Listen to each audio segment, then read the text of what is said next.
ಶ್ರೀಕೃಷ್ಣ ಶ್ರೀಕೃಷ್ಣ ಶ್ರೀಕೃಷ್ಣ.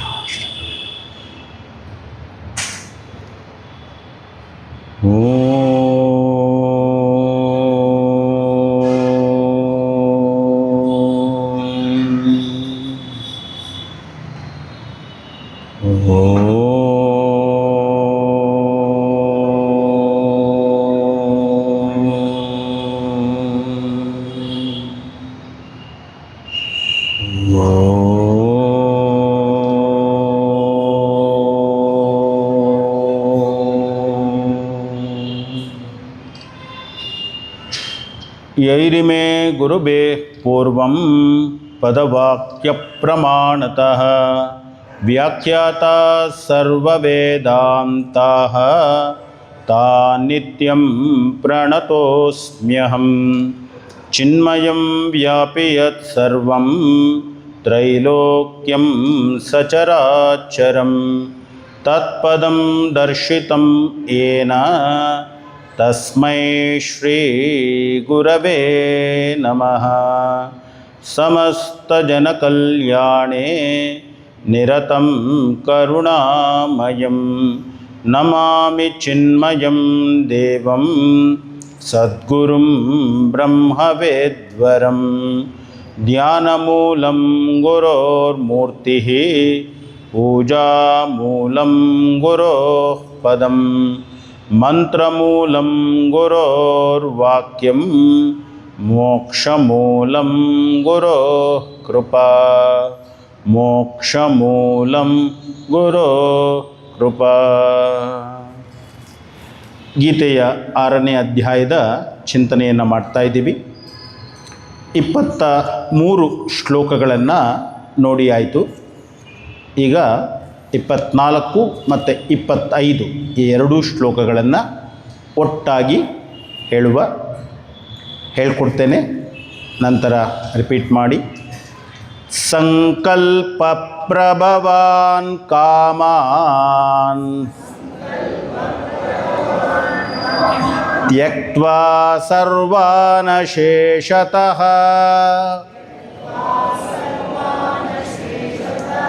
ಮನಸೈವೇಂದ್ರಿಯಗ್ರಾಮಂ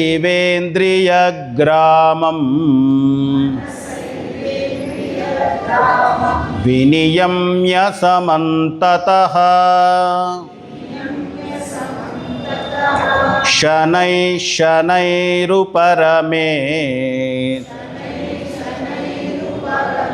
ಬುದ್ಧ್ಯಾ ಧೃತಿಗೃಹೀತಯಾ ಆತ್ಮಸಂಸ್ಥಂ ಮನಃ ಕೃತ್ವಾ ನ ಕಿಂಚಿದಪಿ ಚಿಂತಯೇತ್. ಸಂಕಲ್ಪ ಪ್ರಭವಾನ್ ಸರ್ವಾನ್ ಕಾಮಾನ್ ಅಶೇಷತಃ ತ್ಯಕ್ತ್ವಾ. ಸಂಕಲ್ಪ ನಮ್ಮಲ್ಲಿ ಕಾಮನೆಯನ್ನು ಸೃಷ್ಟಿ ಮಾಡ್ತದೆ. ಸಂಕಲ್ಪ ಅಂದರೆ ಏನು? ಮನಸ್ಸಿನ ಸ್ವಭಾವ ಏನಪ್ಪ? ನಮ್ಮ ಶಾಸ್ತ್ರಗಳಲ್ಲಿ ಮನಸ್ಸು ಅಂದರೆ ಏನು? ಸಂಕಲ್ಪ ವಿಕಲ್ಪಾತ್ಮಕ ಮನಃ. ಅದರ ಸ್ವಭಾವ ಏನು? ಸಂಕಲ್ಪವನ್ನು ಮಾಡುವುದು, ವಿಕಲ್ಪವನ್ನು ಮಾಡುವುದು. ಸಂಕಲ್ಪ ಅಂದರೆ ಏನು? ಮಾಡ್ತೇನೆ. ವಿಕಲ್ಪ ಅಂದರೆ ಇದು ಮಾಡಲ ಅದು ಮಾಡಲ, ಇದು ವಿಕಲ್ಪ. ವಿಕಲ್ಪಗಳು ಹಲವಾರು, ಸಂಕಲ್ಪಗಳು ತುಂಬ ಕಡಿಮೆ. ಈ ಸಂಕಲ್ಪ ಏನು ಮಾಡ್ತದೆ? ನಮ್ಮ ಮನಸ್ಸನ್ನು ದುರ್ಬಲಗೊಳಿಸ್ತದೆ. ರಮಣ ಮಹರ್ಷಿಗಳು ಹೇಳಿದ್ದು, ಸುಮ್ಮನೆ ಇರು, ಸಂಕಲ್ಪ ಮಾಡಲಿಕ್ಕೆ ಹೋಗಬೇಡ. ನಾವು ಮಾಡಲ್ಲ. ನಾವೇನು ಮಾಡ್ತೇವೆ? ಪ್ರತಿಯೊಂದಕ್ಕೂ ಸಂಕಲ್ಪ. ಅದು ಮಾಡ್ತೇನೆ, ಇದು ಮಾಡ್ತೇನೆ, ಯಾವುದೂ ಮಾಡಲ್ಲ. ನಮಗೆಲ್ಲ ಗೊತ್ತು. ಸ್ಕೂಲಲ್ಲೆಲ್ಲ ನಾವು ಓದ್ತಾ ಇರಬೇಕಾದ್ರೆ ಫಸ್ಟು ಮನೆಯಲ್ಲಿ ಒಂದು ಟೈಮ್ ಟೇಬಲ್ ಹಾಕ್ಕೊಳ್ತಾ ಇದ್ವಿ, ಏನೇನು ಓದಬೇಕು ಅಂತ. ಅದಕ್ಕೆ ಹೆಸರು ಸಂಕಲ್ಪ. ಅಲ್ಲಿಂದಾನೇ ಇದೆ. ಬೆಳಗ್ಗೆ 7 ಗಂಟೆಗೆ ಎದ್ದಿದ್ದ ತಕ್ಷಣ ನಾನು 7ರಿಂದ 8 ಗಂಟೆ ತನಕ ಅಥವಾ 7ರಿಂದ 7:30 ತನಕ ಇದು ಓದ್ತೇನೆ, ಎದ್ದಿದ್ದೇ 7:20, ಸೊ ಇವತ್ತು ಬೇಡ ನಾಳೆಗೆ, ಅದು ಇನ್ನೊಂದು ಸಂಕಲ್ಪ. ಈ ಸಂಕಲ್ಪಗಳು ಅನ್ನುವಂಥದ್ದು ಗೊತ್ತಿಲ್ಲದೆ ನಾವು ಮಾಡ್ತಾ ಇದ್ವಿ. ಹೆಸರು ಗೊತ್ತಿಲ್ಲ ಅಷ್ಟೇ ನಮಗೆ ಸಂಕಲ್ಪ ಅಂತ. ಪ್ರತಿಯೊಬ್ಬರೂ ಅದನ್ನೇ ಮಾಡೋದು. ಅದು ಮನಸ್ಸಿನಲ್ಲಿ ನಡೆಯುವಂಥದ್ದು. ಹೀಗಾಗಿ ಆ ಎಲ್ಲ ಸಂಕಲ್ಪಗಳನ್ನು ಅಶೇಷತಃ ನನ್ನ ಮನಸ್ಸಿನಲ್ಲಿ ಹುಟ್ಟುವಂತಹ ಎಲ್ಲ ಸಂಕಲ್ಪಗಳನ್ನು, ಇದು ಮಾಡ್ತೇನೆ ಅಂತ ಏನೆಲ್ಲ ಮನಸ್ಸು ಹೇಳ್ತದಲ್ಲ, ಅವೆಲ್ಲವನ್ನ ಅಶೇಷತಃ ತ್ಯಕ್ತ್ವಾ. ಸನ್ಯಾಸಿ ಯಾರು, ಜ್ಞಾನಿ ಯಾರು? ಆರಂಭದಲ್ಲೇ ನೋಡಿದ್ವಿ, ಸರ್ವ ಸಂಕಲ್ಪ ಸನ್ಯಾಸಿ. ಎಲ್ಲ ಸಂಕಲ್ಪಗಳನ್ನು ತ್ಯಜಿಸುವಂಥವನು ಯಾರಿದ್ದಾನಲ್ಲ ಅವನೇ ಸನ್ಯಾಸಿ. ಎಲ್ಲ ಸಂಕಲ್ಪಗಳನ್ನು ಬಿಡಬೇಕು. ಸ್ವಾಮೀಜಿ ಏನು ಮೋಟಿವೇಶನ್ನೇ ಕೊಡ್ತಾ ಇಲ್ವಲ್ಲ ನೀವು, ಏನನ್ನಾದರೂ ಸಂಕಲ್ಪ ಮಾಡು ಅಂತ. ಮಾಡಿ ಸುಸ್ತಾದ ಮೇಲೆ ಹೀಗೆ ಹೇಳ್ತಾರೆ. ಯಾಕೆಂದರೆ ನಾವು ಏನೇ ಬಿಟ್ಟರೂ ಮನಸ್ಸು ಸುಮ್ಮನೆ ಇರಲ್ಲ. ಇತ್ತೀಚೆಗೆ ನಾವು ಮುಂಬೈಯಲ್ಲಿ ಸ್ವಾಮಿ ತೇಜೋಮಂಜಿ ಜೊತೆಯಲ್ಲಿದ್ದಾಗ ಅವ್ರದ್ದು ಯಾವಾಗಲೂ ಪ್ರತಿದಿನ ಸತ್ಸಂಗ 8:30ಯಿಂದ 9 ಗಂಟೆ ಅಷ್ಟೊತ್ತಿಗೆ ಅವ್ರ ಹತ್ತಕ್ಕೆ ಹೋದರೆ 10:30, 11 ಗಂಟೆ ತನಕ ಪ್ರತಿದಿನ ಯಾವುದಾದ್ರೂ ಒಂದು ವಿಷಯ ತೆಗೆದುಕೊಳ್ತಾರೆ. ಪ್ರತಿಯೊಬ್ಬರನ್ನೂ ಕೇಳ್ತಾರೆ, ನಿಮ್ಮ ಒಪಿನಿಯನು. ಕೊನೆಯಲ್ಲಿ ಅವರು ತಮ್ಮ ಒಪಿನಿಯನ್ ಹೇಳ್ತಾರೆ. ಮೊನ್ನೆ ಹೋಗಿದ್ದಾಗ ಒಂದು ಪ್ರಶ್ನೆ ಕೇಳಿದ್ರು ಸ್ವಾಮೀಜಿ. ಏನು ಕೇಳಿದ್ರು? ಅವರು ಒಂದು ಸ್ಟೇಟ್ಮೆಂಟ್ ಮಾಡಿದ್ರು. ಈ ಪ್ರಪಂಚದಲ್ಲಿ ಯಾರು ಹೇಳಿದಂತೆ ಯಾರೂ ಕೇಳಲ್ಲ. No one listens to any one. First ಹೇಳಿದ್ರು, ನಾನು ಹೇಳಿದ್ದನ್ನು ನೀವು ಕೇಳಲ್ಲ, ನೀವು ಹೇಳಿದ್ದನ್ನು ನಾನು ಕೇಳಲ್ಲ. ಅಪ್ಪ ಹೇಳಿದ್ದನ್ನು ಮಗ ಕೇಳಲ್ಲ, ಅಮ್ಮ ಹೇಳಿದ್ದನ್ನು ಮಗಳು ಕೇಳಲ್ಲ. Every one listens to his or own mind. ನಾವುಗಳೆಲ್ಲ ಕೇಳೋದು ನಮ್ಮ ಮನಸ್ಸು ಹೇಳಿದಂತೆ. ಗುರುನೇ ಹೇಳಿದ್ರು ಕೂಡ ನಾವು ಕೇಳಲ್ಲ. ನಾವು ಕೇಳೋದೇನನ್ನ? ನಮ್ಮ ಮನಸ್ಸನ್ನು. ನಂತರ ಹೇಳಿದ್ರು, ಇದಕ್ಕೆ ಒಂದು ಪರಿಹಾರ ಏನು? What is the solution? ಏನು ಪರಿಹಾರವನ್ನು ನಾವು ಕಂಡುಕೊಳ್ಬೇಕು? ಅವ್ರು ಹೇಳಿದರು, ಒಂದೇ solution, purify your mind. Why? You are going to listen your mind only. If you purify, then you listen to that mind. ಎಷ್ಟು ಸತ್ಯ ಇದೆ ನೋಡಿ. ಎಲ್ಲರೂ ನಾವು ಕೇಳುವುದು ನಮ್ಮ ಮನಸ್ಸಿನ ಮಾತನ್ನೇ. ಹೀಗಾಗಿ ಮನಸ್ಸನ್ನು ಶುದ್ಧ ಮಾಡಿಕೊಳ್ಳುವುದು ನಮ್ಮ ಆದ್ಯ ಕರ್ತವ್ಯ ಆಗಿರಬೇಕು. ಯಾರು ಹೇಳಿದ್ದನ್ನು ಯಾರು ಕೇಳಲ್ಲ. ದಿಸ್ ಈಸ್ ದ ರಿಯಾಲಿಟಿ, ಸತ್ಯ. ನಾವು ಕೇಳುವುದು ನಮ್ಮ ಅಂತರಾತ್ಮನ ನುಡಿಯನ್ನೇ. ಹೀಗಾಗಿ ನಮ್ಮ ಅಂತರಾತ್ಮವನ್ನು ನಾವು ಶುದ್ಧ ಮಾಡಿಕೊಳ್ಬೇಕು. ಇಲ್ಲಿ ಕೃಷ್ಣ ಹೇಳ್ತಾ ಇರೋದೇನು? ಎಲ್ಲ ಸಂಕಲ್ಪಗಳನ್ನು ತ್ಯಜಿಸು. ಮನಸ್ಸು ಮತ್ತು ಇಂದ್ರಿಯ ಗ್ರಾಮಗಳು ಅನ್ನುವಂಥದ್ದೇನಿದೆ, ಇಂದ್ರಿಯಗಳ ಸಮುದಾಯ ಅನ್ನುವಂಥದ್ದೇನಿದೆ, ಅದನ್ನು ಎಲ್ಲ ಪ್ರಕಾರದಿಂದ ಏನು ಮಾಡಬೇಕು? ವಿನಿಯಮ್ಯ, ಅದನ್ನು ನಿಯಮಿಸಬೇಕು, ನಿಗ್ರಹಿಸಬೇಕು. ಯಾಕೆ? ಮನಸ್ಸು ಬೇಕು ಅಂತದೆ. ನಾನು ಸ್ವಲ್ಪ ನಿಲ್ಲು. ಮರಳುಮನಿಯನ ಕಗ್ಗದಲ್ಲಿ DVG ಹೇಳ್ತಾರೆ, ಬೇಕೇನೆ ಕಲಹ, ಸಾಕೇನೆ ಶಾಂತಿ, ಬೇಕೆನ್ನುವುದನ್ನು ಕಲಿತು ಸಾಕೆನ್ನುವುದನ್ನು ಮರೆತರೆ ವ್ಯಾಕುಲತೆ ತಪ್ಪೀತೆ ಮರುಳ ಮುನಿಯ.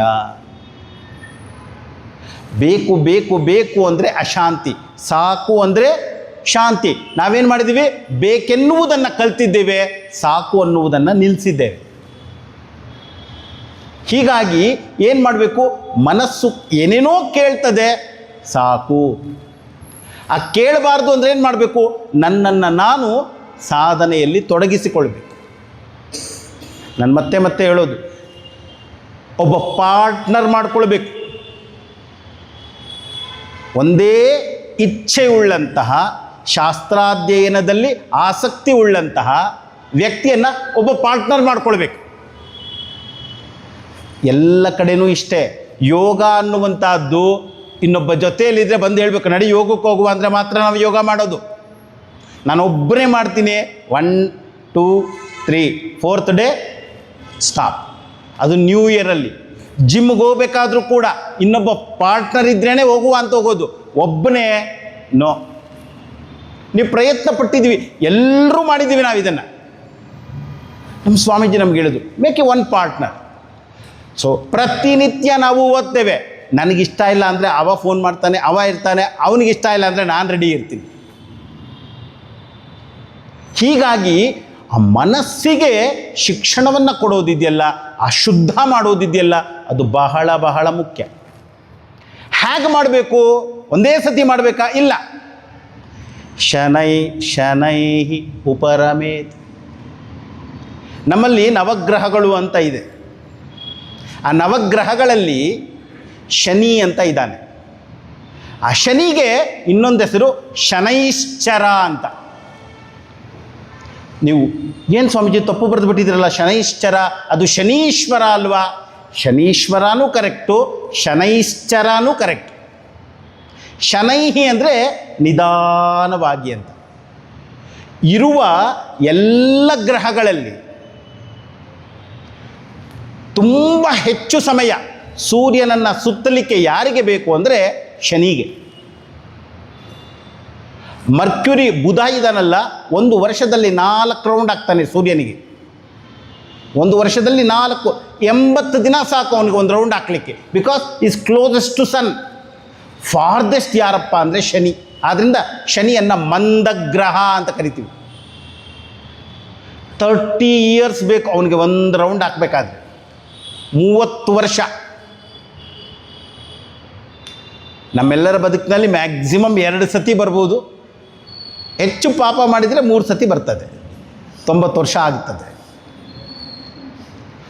ಯೋಚನೆ ಮಾಡಿ. ಇವಾಗ ಆ ಶನೈಹಿ ಅಂದರೆ ಏನು? ನಿಧಾನ ನಿಧಾನ. ಶನೈಶ್ಚರ ಅಂದರೆ ನಿಧಾನವಾಗಿ ಚಲಿಸುವವನು. ಅವನದು ಸ್ಪೀಡ್ ಜೋರೇ ಇದೆ. ಆದರೆ ಸೂರ್ಯನಿಂದ ಅವ ಎಷ್ಟು ದೂರ ಇದ್ದಾನೆ? 1 ಬಿಲಿಯನ್ ಕಿಲೋಮೀಟರ್ಸ್ ಏನೋ ಇದ್ದಾನವ, ಅಷ್ಟು ದೂರ ಇದ್ದಾನೆ. ಹೀಗಾಗಿ ಅವನು ನಿಧಾನ ಅಂತೀವಿ. ಮನಸ್ಸನ್ನು ನಿಗ್ರಹಿಸಬೇಕಾದರೂ ಕೂಡ ನಾವು ಮಾಡಬೇಕಾದಾಗೆ ಶನೈಶ್ಚನ, ನಿಧಾನವಾಗಿ ನಿಧಾನವಾಗಿ. ಇನ್ನೇನು ಚಾತುರ್ಮಾಸ ಶುರುವಾಗ್ತಾ ಇದೆ. ಚಾತುರ್ಮಾಸ ಶುರುವಾಗ್ತಾ ಇದೆ ಅಂದಾಗ ಏನು ಮಾಡ್ತೀವಿ? ಹೇಳಿದ್ದಾರೆ ನಿಯಮಗಳು. 1ನೇ ತಿಂಗಳಿನಲ್ಲಿ ಇಂಥದ್ದನ್ನು ನಾನು ಅವಾಯ್ಡ್ ಮಾಡ್ತೀನಿ, 2ನೇ ತಿಂಗಳಲ್ಲಿ ಇದು ಮತ್ತು ಇನ್ನೊಂದನ್ನು ಹೊಸದನ್ನು ಸೇರಿಸ್ಕೊಳ್ತೇನೆ. ಹೀಗೆ 4 ತಿಂಗಳು ನೀನು ನಿಗ್ರಹಿಸು. ಏತಕ್ಕೆ? ಮನಸ್ಸನ್ನು ಶಾಂತಗೊಳಿಸಲಿಕ್ಕಷ್ಟೇ, ಬೇರೆ ಇನ್ನೇನಿಲ್ಲ. ತುಂಬ ಸತಿ ಫೇಲ್ಯೂರ್ ಆಗ್ತೀವಿ ನಾವು. ಆದರೂ ಹಂತ ಹಂತವಾಗಿ ಹಂತ ಹಂತವಾಗಿ. ಹೀಗಾಗಿ ಶನೈಹಿ ಶನೈಹಿ ಉಪರಮೇತ್ ಬುದ್ಧಿಯ ಧೃತಿಗೃಹೀತಯ. ಧೈರ್ಯವಾಗಿ ಬುದ್ಧಿಯ ಮುಖಾಂತರ ಏನು ಮಾಡಬೇಕು? ಮನಸ್ಸನ್ನು ನಿಗ್ರಹಿಸಲಿಕ್ಕೆ ಪ್ರಯತ್ನ ಪಡಬೇಕು. ನಿಗ್ರಹಿಸಿ ಏನು ಮಾಡಬೇಕು? ಆತ್ಮಸಂಸ್ತಂಭನ ಕೃತ್ವ, ಅದನ್ನು ಆತ್ಮನಲ್ಲಿ ನಿಲ್ಲಿಸಬೇಕು. ಆತ್ಮನಲ್ಲಿ ಅಂದರೆ ಏನು? ನನ್ನಲ್ಲಿ, ನನ್ನ ಕಡೆಗೆ ಅದರ ಅಟೆನ್ಷನ್ ಅನ್ನುವಂಥದ್ದನ್ನು ತೋರಿಸಬೇಕು. ಇದು ಬಹಳ ಬಹಳ ಮುಖ್ಯ. ಇದೊಂದು ಅಭ್ಯಾಸ ಮಾಡಿ. ಏನು ಅಭ್ಯಾಸ ಮಾಡಬೇಕು? ಯಾವುದೇ ಒಂದು ಕ್ಯಾರೆಕ್ಟರ್ ತೆಗೆದುಕೊಳ್ಳಿ. ನಮ್ಮ ರಾಮಾಯಣ ಮಹಾಭಾರತ ಇರ್ಬೋದು, ಪುರಾಣ ಗ್ರಂಥಗಳಿರ್ಬೋದು, ಒಂದು ಕ್ಯಾರೆಕ್ಟರ್. ಆ ಗುಣ ನನ್ನಲ್ಲಿ ಇದೆಯಾ ಅಂತ ಪ್ರಶ್ನೆ ಹಾಕಬೇಕು. ಅಲ್ಲ, ಇದ್ದೇ ಇರ್ತದೆ, ಡೌಟೇ ಇಲ್ಲ. DVG ಹೇಳ್ತಾರೆ, ರಾವಣನು ದಶಶಿರನು ದೇವ್ನರನು ಶತಶಿರನು. ರಾವಣನಿಗೆ 10 ತಲೆ ಅಂತೀವಿ, ನಮಗೆ 100 ತಲೆ.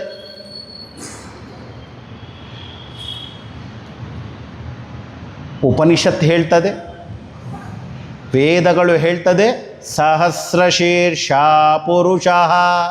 ಒಂದಲ್ಲ ಎರಡಲ್ಲ, ಸಾವಿರಾರು ತಲೆಗಳು ನಮಗೆ.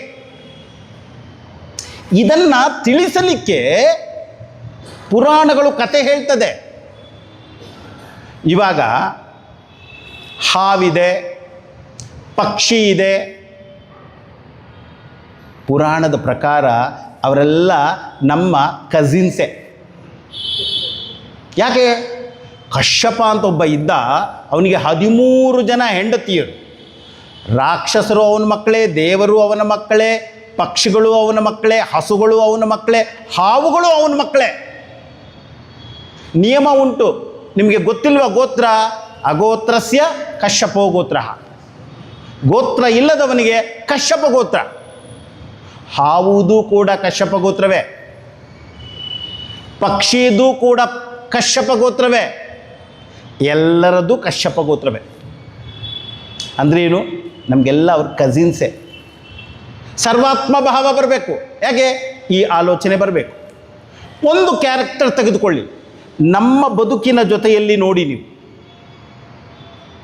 ದುರ್ಯೋಧನ ಮತ್ತು ನಾನು, ಕಂಸ ಮತ್ತು ನಾನು, ನಾವು ಕೂಡ ಕಂಸಾನೇ, ಏನು ವ್ಯತ್ಯಾಸ ಇಲ್ಲ. ನಮಗೆ ಗೊತ್ತಾದರೆ ಇದರಿಂದ ನನ್ನ ಸಾವು ಅಂತ, ಕಂಸನಿಗಿಂತ ಇನ್ನೂ ಚಂದದಲ್ಲಿ ಬುದ್ಧಿ ಉಪಯೋಗಿಸ್ತೀವಿ ನಾವು ಅಲ್ವಾ? ಕಂಸ ಅನ್ನುವಂಥ ಒಂದು ರೀತಿಯಲ್ಲಿ ಪೆದ್ದ ಅನ್ನಬೇಕು ಅವನಿಗೆ.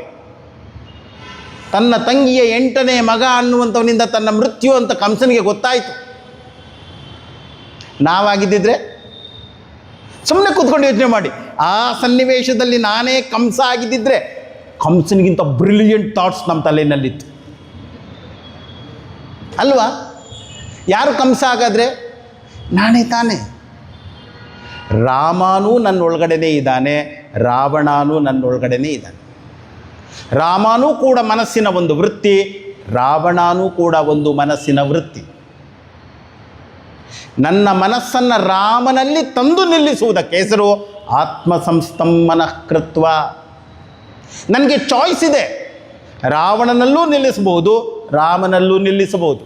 ಶನೈ ಶನೈರುಪರಮೇತ್ ಬುದ್ಧಿಯ ಧೃತಿ ಗೃಹೀತಯ ಆತ್ಮಸಂಸ್ಥಂ ಮನಃಕೃತ್ವ ನ ಕಿಂಚಿದಪಿ ಚಿಂತೆಯೇತ್. ನಮ್ಮ ಮನಸ್ಸು ಏನು ಮಾಡಬೇಕು? ರಾಮನಲ್ಲಿ ನಿಲ್ಲಬೇಕು, ಕೃಷ್ಣನಲ್ಲಿ ನಿಲ್ಲಬೇಕು. ಅದನ್ನು ನಾವು ಆಲೋಚನೆ ಮಾಡಬೇಕು. ಪ್ರಕೃತಿಯನ್ನು ನೋಡಿ. ಭೂಮಿ ಎನ್ನುವಂಥದ್ರಲ್ಲಿ 70ಕ್ಕೂ ಹೆಚ್ಚು ಭಾಗ ನೀರಿದೆ ಅಲ್ವಾ? ಹೌದು. ಉಪಾಸನೆಗಳು ಅಂದರೆ ಇದೆ. ಉಪಾಸನ ಮನೋವ್ಯಾಪಾರ. ಛಾಂದೋಗ್ಯ ಉಪನಿಷತ್ತಿನಲ್ಲಿ ಆಚಾರ್ಯರು ಭಾಷ್ಯದಲ್ಲಿ ಸ್ಪಷ್ಟವಾಗಿ ಹೇಳ್ತಾರೆ, ಮನಸ್ಸಿನ ವ್ಯಾಪಾರವೇ ಉಪಾಸನ. ಹೊರಗಡೆ ಏನು ಕಾಣಿಸ್ತಾ ಇದೆ ಅದು ಭೌತಿಕ, ಅದೇ ಅಧ್ಯಾತ್ಮ ನಿನ್ನ ಒಳಗಡೆ ಇದೆ. ಕಣ್ಣಿಗೆ ಕಾಣದ ಅಧಿದೈವ ಅನ್ನುವಂಥವನು ಯಾರಿದ್ದಾನೆ ಅವನೇ ಅಧ್ಯಾತ್ಮ ನಿನ್ನಲ್ಲಿದ್ದಾನೆ. ಇದಕ್ಕೆ ಹೆಸರು ಉಪಾಸನೆ. ಸೂರ್ಯ, ಛಾಂದೋಗ್ಯ ಉಪನಿಷತ್ತಲ್ಲಿ ನೀವು ನೋಡಬೇಕು, ಸೂರ್ಯ ಅಂದರೆ ತಪ್ಪು ತಿಳಿಬೇಡ, ನಿನ್ನ ಕಣ್ಣೇ ಸೂರ್ಯ. ಅಲ್ಲಿ ಒಂದು ಉಪಾಸನೆ ಬರ್ತದೆ, ಸೂರ್ಯ = ಐ, ಅಕ್ಷಿ ಉಪಾಸನೆ. ನನ್ನ ಕಣ್ಣು ಹೇಗಿದೆಯೋ ಹಾಗೆ ಸೂರ್ಯ ಇರುವುದು. ಅಲ್ಲಿ 5 ರೀತಿ ಸ್ಟೆಪ್ಸ್ ಕೊಡ್ತಾನೆ. ಸೂರ್ಯನಲ್ಲಿ ಒಂದು ಬಿಳಿ ಪರದೆ ಉಂಟು, ಒಂದು ಒಂದು ಒಂದು ಸರ್ಕಂಫರೆನ್ಸಲ್ಲಿ ಅವನಿಗೆ ಬಿಳಿ ಅನ್ನುವಂಥದ್ದಿದೆ, ನಂತರ ಒಂದು ಡಾರ್ಕ್ ಸ್ಪಾಟ್ ಅನ್ನುವಂಥದ್ದಿದೆ, ಅದರೊಳಗಡೆ ಇನ್ನೊಂದು ಡಾರ್ಕ್ ಸ್ಪಾಟ್ ಅನ್ನುವಂಥದ್ದಿದೆ. ನನ್ನ ಕಣ್ಣು ಕೂಡ ಹಾಗೆ ಇದೆ. ಇದು ಉಪಾಸನೆ, ಕಂಪೇರ್ ಮಾಡುವಂಥದ್ದು. ಭೂಮಿ ಎನ್ನುವಂಥದ್ರಲ್ಲಿ 70 ಭಾಗ ನೀರಿದೆ, ನನ್ನ ಶರೀರದಲ್ಲೂ ಕೂಡ 70 ಭಾಗ ನೀರೇ ಇರೋದು. ಯೋಚನೆ ಮಾಡ್ತಾ ಮಾಡ್ತಾ ಮಾಡ್ತಾ ಹೋದರೆ ಆ ಏನೊಂದು ಹೊರ ಜಗತ್ತಿದೆ, ಬಾಹ್ಯ ಜಗತ್ತು, ಅಧಿಭೌತಿಕ ಜಗತ್ತು, ಅಧ್ಯಾತ್ಮ ಅಂದರೆ ನಾನು, ಇವೆರಡೂ ಒಂದೇ. ಅಧಿದೈವ ಮತ್ತು ನಾನು ಒಂದೇ. ಈ ರೀತಿ ಒಂದು ಸಮಾನಾಧಿಕರಣವನ್ನು ಕಾಣುವುದೇನಿದೆ, ಇದಕ್ಕೆ ಹೆಸರು ಆತ್ಮ ಸಂಸ್ತಂಭನಃ ಕೃತ್ವ. ಅದು ಜ್ಞಾನದ ಮುಖಾಂತರವಷ್ಟೇ ಸಾಧ್ಯ. ವಿಚಾರ ಮಾಡಬೇಕು. ಎಲ್ಲವೂ ನನ್ನಲ್ಲೇ ಇದೆ. ಕಾಮವು ನನ್ನಲ್ಲೇ ಇದೆ, ಕ್ರೋಧವು ನನ್ನಲ್ಲೇ ಇದೆ, ಲೋಭವು ನನ್ನಲ್ಲೇ ಇದೆ, ಧರ್ಮ ನನ್ನಲ್ಲಿದೆ, ಅರ್ಥ ನನ್ನಲ್ಲಿದೆ, ಕಾಮ ನನ್ನಲ್ಲಿದೆ, ಮೋಕ್ಷ ಅದು ಕೂಡ ನನ್ನಲ್ಲೇ ಇದೆ. ಹೀಗಾಗಿ ಉಪನಿಷತ್ತುಗಳು ಎಷ್ಟು ಸ್ಪಷ್ಟವಾಗಿದೆ ಅಂದರೆ ಹೊರಗಡೆಯಿಂದ ಏನಿಲ್ಲ, ನೀನು ರೆಕಗ್ನೈಸ್ ಮಾಡಬೇಕಷ್ಟೆ. ಹೊರಗಡೆಯಿಂದ ಬರುವಂಥದ್ದೇನಿಲ್ಲ. ಹೀಗಾಗಿಯೇ ಸಾಕ್ರೆಟಿಸ್ ಯಾವ ಜ್ಞಾನವನ್ನು ಪಡೆದ ಅದೇ ನಮ್ಮ ಉಪನಿಷತ್ತಿನಲ್ಲಿರೋದು. ಅವನು ಬದುಕಿನಲ್ಲಿ ಅದೇ ರೀತಿಯೇ ಬದುಕದ. ಹೀಗಾಗಿ ಆತ್ಮ ಸಂಸ್ತಂಭನಃ ಕೃತ್ವ ಅಂದರೆ ನನ್ನ ಅಟೆನ್ಷನ್ ಅನ್ನುವಂಥದ್ದನ್ನೇನು ಮಾಡಬೇಕು, ನನ್ನ ನಿಜ ಸ್ವರೂಪದತ್ತಕ್ಕೆ ತರಬೇಕು. ಆತ್ಮ ಒಂದೇ. ಗೀತೆಯ 13ನೇ ಅಧ್ಯಾಯದಲ್ಲಿ ಕೃಷ್ಣ ಹೇಳೋದು ಇದನ್ನೇ. ಇದಂ ಶರೀರಂ ಕೌಂತೆಯ, ಹೇ ಅರ್ಜುನ, ಈ ಶರೀರಕ್ಕೆ ಹೆಸರು ಕ್ಷೇತ್ರ. ಈ ಕ್ಷೇತ್ರವನ್ನು ತಿಳಿಯುವವನಿಗೆ ಹೆಸರು ಕ್ಷೇತ್ರಜ್ಞ. ಜ್ಞ ಶಬ್ದ ಎಲ್ಲಿ ನಾವು ಸೇರಿಸ್ತೇವೋ ತಿಳಿಯುವವನು, ತತ್ವವನ್ನು ತಿಳಿಯುವವನು ತತ್ವಜ್ಞ, ಮರ್ಮವನ್ನು ತಿಳಿಯುವವನು ಮರ್ಮಜ್ಞ, ಎಲ್ಲವನ್ನು ತಿಳಿಯುವವನು ಸರ್ವಜ್ಞ, ಏನೂ ತಿಳಿಯದವನು ಅಜ್ಞ, ಕ್ಷೇತ್ರವನ್ನು ತಿಳಿಯುವವನು ಕ್ಷೇತ್ರಜ್ಞ. ಇವಾಗ ತಿಳಿಯುವವನು ತಿಳಿಯಲ್ಪಟ್ಟದ್ದು ಎರಡಾಯಿತು. ದೃಶ್ಯ ದೃಕ್. ಕೃಷ್ಣನ್ ಹೇಳ್ತಾನೆ ನೆಕ್ಸ್ಟು, ಇಲ್ಲಿಗೆ ನಿಲ್ಲಿಸಲ್ಲ ಅವನು. ಕ್ಷೇತ್ರಜ್ಞಂ ಚಾಪಿ ಮಾಂ ವಿದ್ಧಿ ಸರ್ವಕ್ಷೇತ್ರೇಷು ಭಾರತ. ಎಲ್ಲ ಕ್ಷೇತ್ರಗಳಲ್ಲಿ ಇರುವ ಕ್ಷೇತ್ರಜ್ಞ ನಾನೇ ವಾಸುದೇವ ಕೃಷ್ಣ. ಹೀಗಾಗಿ ಕೃಷ್ಣ ಎಲ್ಲಿದ್ದಾನೆ? ಹೃದಯದಲ್ಲೇ ಇದ್ದಾನೆ. ನಮ್ಮೆಲ್ಲರ ಹೃದಯ ಯಾರು? ಕೃಷ್ಣ ಅಥವಾ ರಾಮ ಅಥವಾ ಶಿವ ಅಥವಾ ದೇವಿ. ನೀವು ಇಷ್ಟ ದೇವರು ಯಾರನ್ನು ಬೇಕಾದರೂ ಇಟ್ಕೊಳ್ಳಿ. ಎಲ್ಲಿರೋದು? ಎಲ್ಲರ ಹೃದಯವಾಸಿ. ಅಲ್ಲಿಗೆ ತಂದು ನನ್ನ ಹೊರ ಹೋಗುವ ಮನಸ್ಸನ್ನು ತಂದು ನಿಲ್ಲಬೇಕು. ಅದು ಸಾಧನೆ. ಆತ್ಮ ಸಂಸ್ತಂಭನ ಕೃತ್ವ ನ ಕಿಂಚಿದಪಿ ಚಿಂತೆಯೇತ್. ಬೇರೆ ಇನ್ನೇನನ್ನು ಮಾಡಬೇಡ. ನಾವು ಏನೇ ಓದಿದರೂ ಕೂಡ ಆ ಹೃದಯದತ್ತಕ್ಕೆ ತರುವುದು ಹೇಗೆ, ಅದು ವಿಚಾರ. ಏನೇ ಓದಲಿ, ಒಂದು ಸಣ್ಣ ಕತೆ ಓದುವ, ಆ ಕಥೆಯಿಂದ ಬರಬೇಕು. ಒಂದು 8-10 ವರ್ಷದ ಹಿಂದೆ ಹುಬ್ಬಳ್ಳಿನಲ್ಲಿ ತೇಜುಮೇನಂಜಿ ಬಂದಿದ್ದರು. ಅವ್ರು ಹೇಳಿದ್ರು, ಆದಿತ್ಯ, ನಾನು US ಹೋಗಬೇಕಿದೆ, ದೇವಸ್ಥಾನದಲ್ಲಿ ಪ್ರಭಾವಳಿ ಅನ್ನುವಂಥದ್ದನ್ನು ಹಾಕಬೇಕಿದೆ. ಇಲ್ಲಿ ನೋಡ್ಬೋದು, ಗಣೇಶ ಮತ್ತು ಹನುಮಂತನಿಗೆ ಪ್ರಭಾವಳಿ ಇದೆ. ಮೇಲ್ಗಡೆ ಒಬ್ಬ ರಾಕ್ಷಸ ಅಂತ ತೆಗೆದಿದ್ದಾನೆ. ಅದ್ರ ಬಗ್ಗೆ ಏನಾದರೂ ಇದ್ದರೆ ಹೇಳುವಂತ. ಸೊ ನಾನು ಎಲ್ಲೋ ಓದಿದ್ದು ಎಲ್ಲ ತಿಳ್ಬಿಟ್ಟು ಒಂದು ಕಳಿಸ್ಕೊಟ್ಟೆ. ಸ್ವಾಮೀಜಿ, ಇದು ಜಲಂಧರನ ಕಥೆಯಿಂದ ಬರ್ತದೆ. ಜಲಂಧರ ಅನ್ನುವಂಥವನು ಶಿವನ ಮಗ. ಆ ಜಲಂಧರನ ಹೆಂಡತಿ ವೃಂದ ಅಂತ ಇರ್ತಾಳೆ. ಆ ಜಲಂಧರ ತುಂಬ ಪವರ್ಫುಲ್ ಇರ್ತಾನೆ.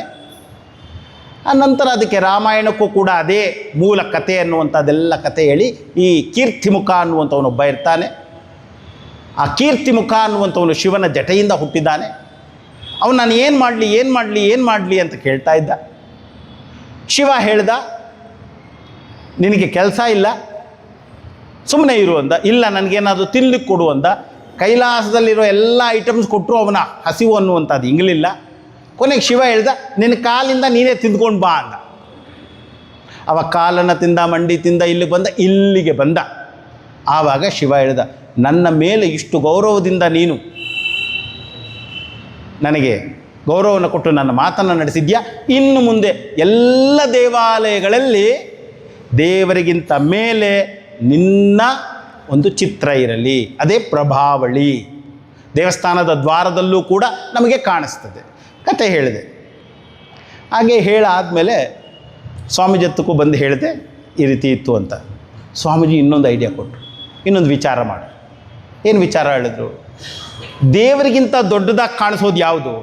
ಪ್ರಭಾವಳಿ. ದೇವರಿಗಿಂತ ಮೇಲಿರೋದು ಯಾವುದು? ಪ್ರಭಾವಳಿ. ನಾವು ಜಗತ್ತಿಗೆ ಏನು ಕಾಣಿಸ್ತಾ ಇದ್ದೀವಲ್ಲ, ಇದೇ ಕೀರ್ತಿಮುಖ. ಹೊರ ಜಗತ್ತಿಗೆ ಕಾಣಿಸ್ತಾ ಇರುವ ನನ್ನ ಮುಖ ಇದೆಯಲ್ಲ, ಅದೇ ಪ್ರಭಾವಳಿ. ಅದರಿಂದ ಸ್ವಲ್ಪ ಕೆಳಗೆ ಇಳಿದರೆ, ಅರ್ಥಾತ್ ಸ್ವಲ್ಪ ಒಳಕ್ಕೆ ಹೋದರೆ ಆತ್ಮಸಂಸ್ಥಂ, ಆ ದೇವರು ಕಾಣಬೇಕಾದ್ರೆ ಆ ಕೀರ್ತಿ ಮುಖದಿಂದ ಸ್ವಲ್ಪ ಕೆಳಕ್ಕೆ ಬರಬೇಕು.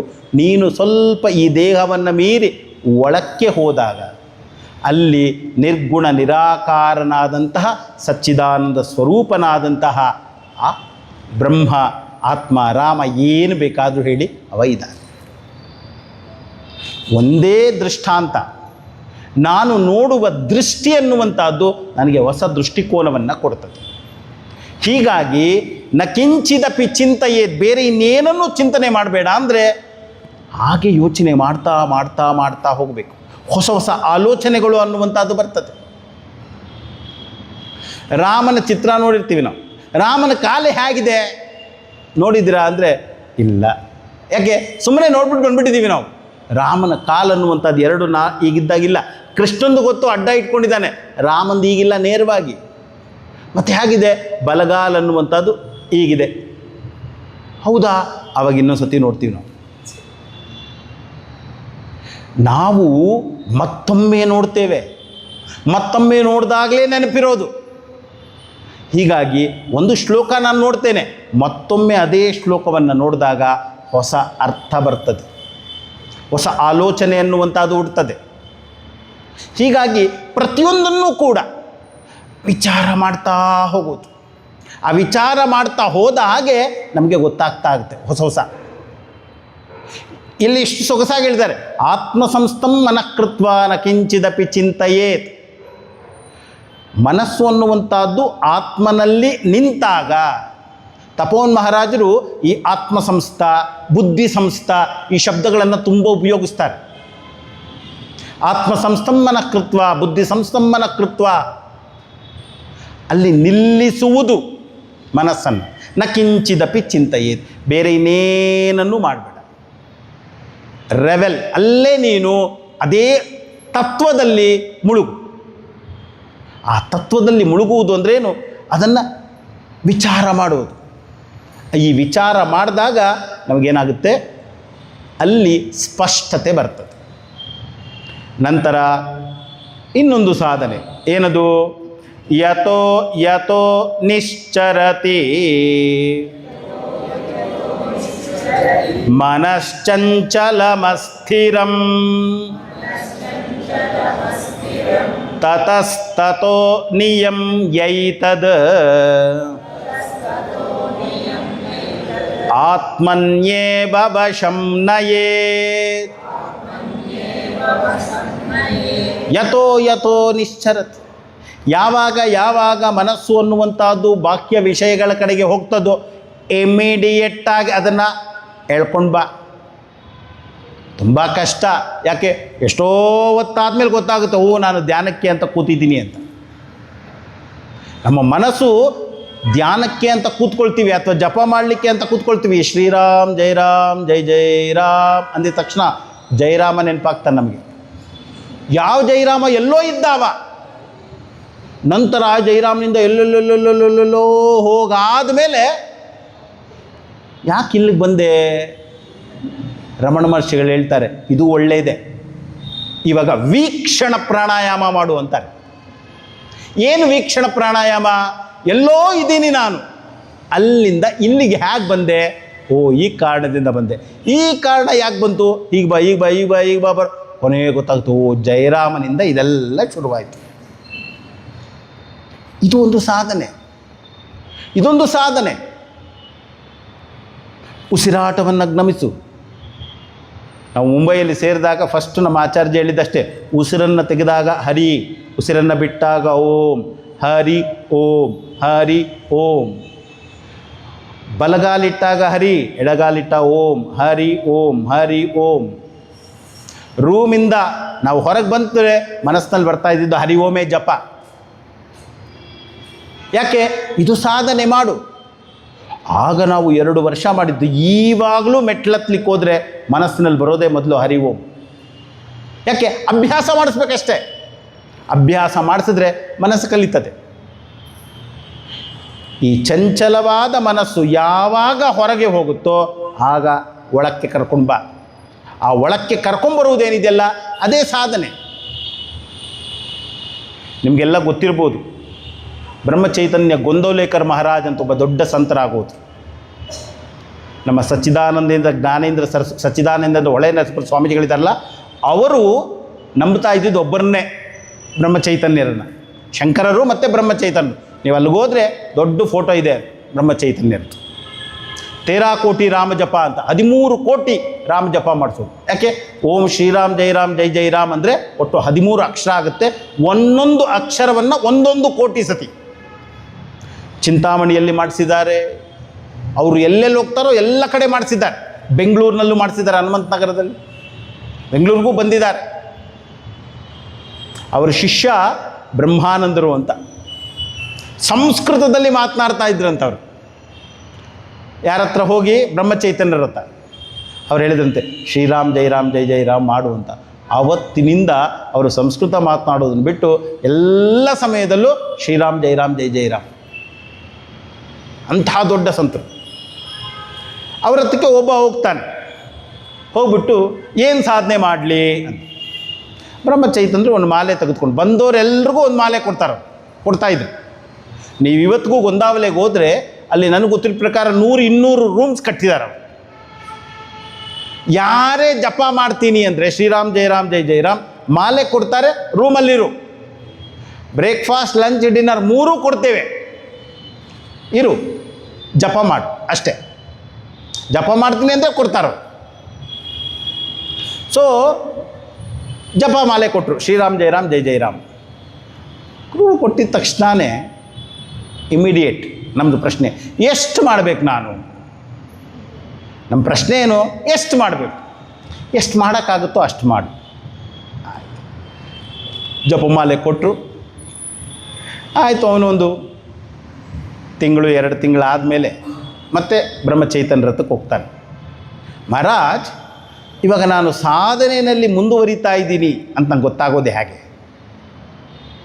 ಶುರು ಮಾಡಿದ್ದಿನ 2 ತಿಂಗಳು, ನಾನು ಹೈಯರ್ ಸ್ಟೇಜ್ಗೆ ಹೋಗ್ತಾ ಇದ್ದೀನಿ ಅಂತ ನಂಗೆ ಗೊತ್ತಾಗೋದು ಹೇಗೆ?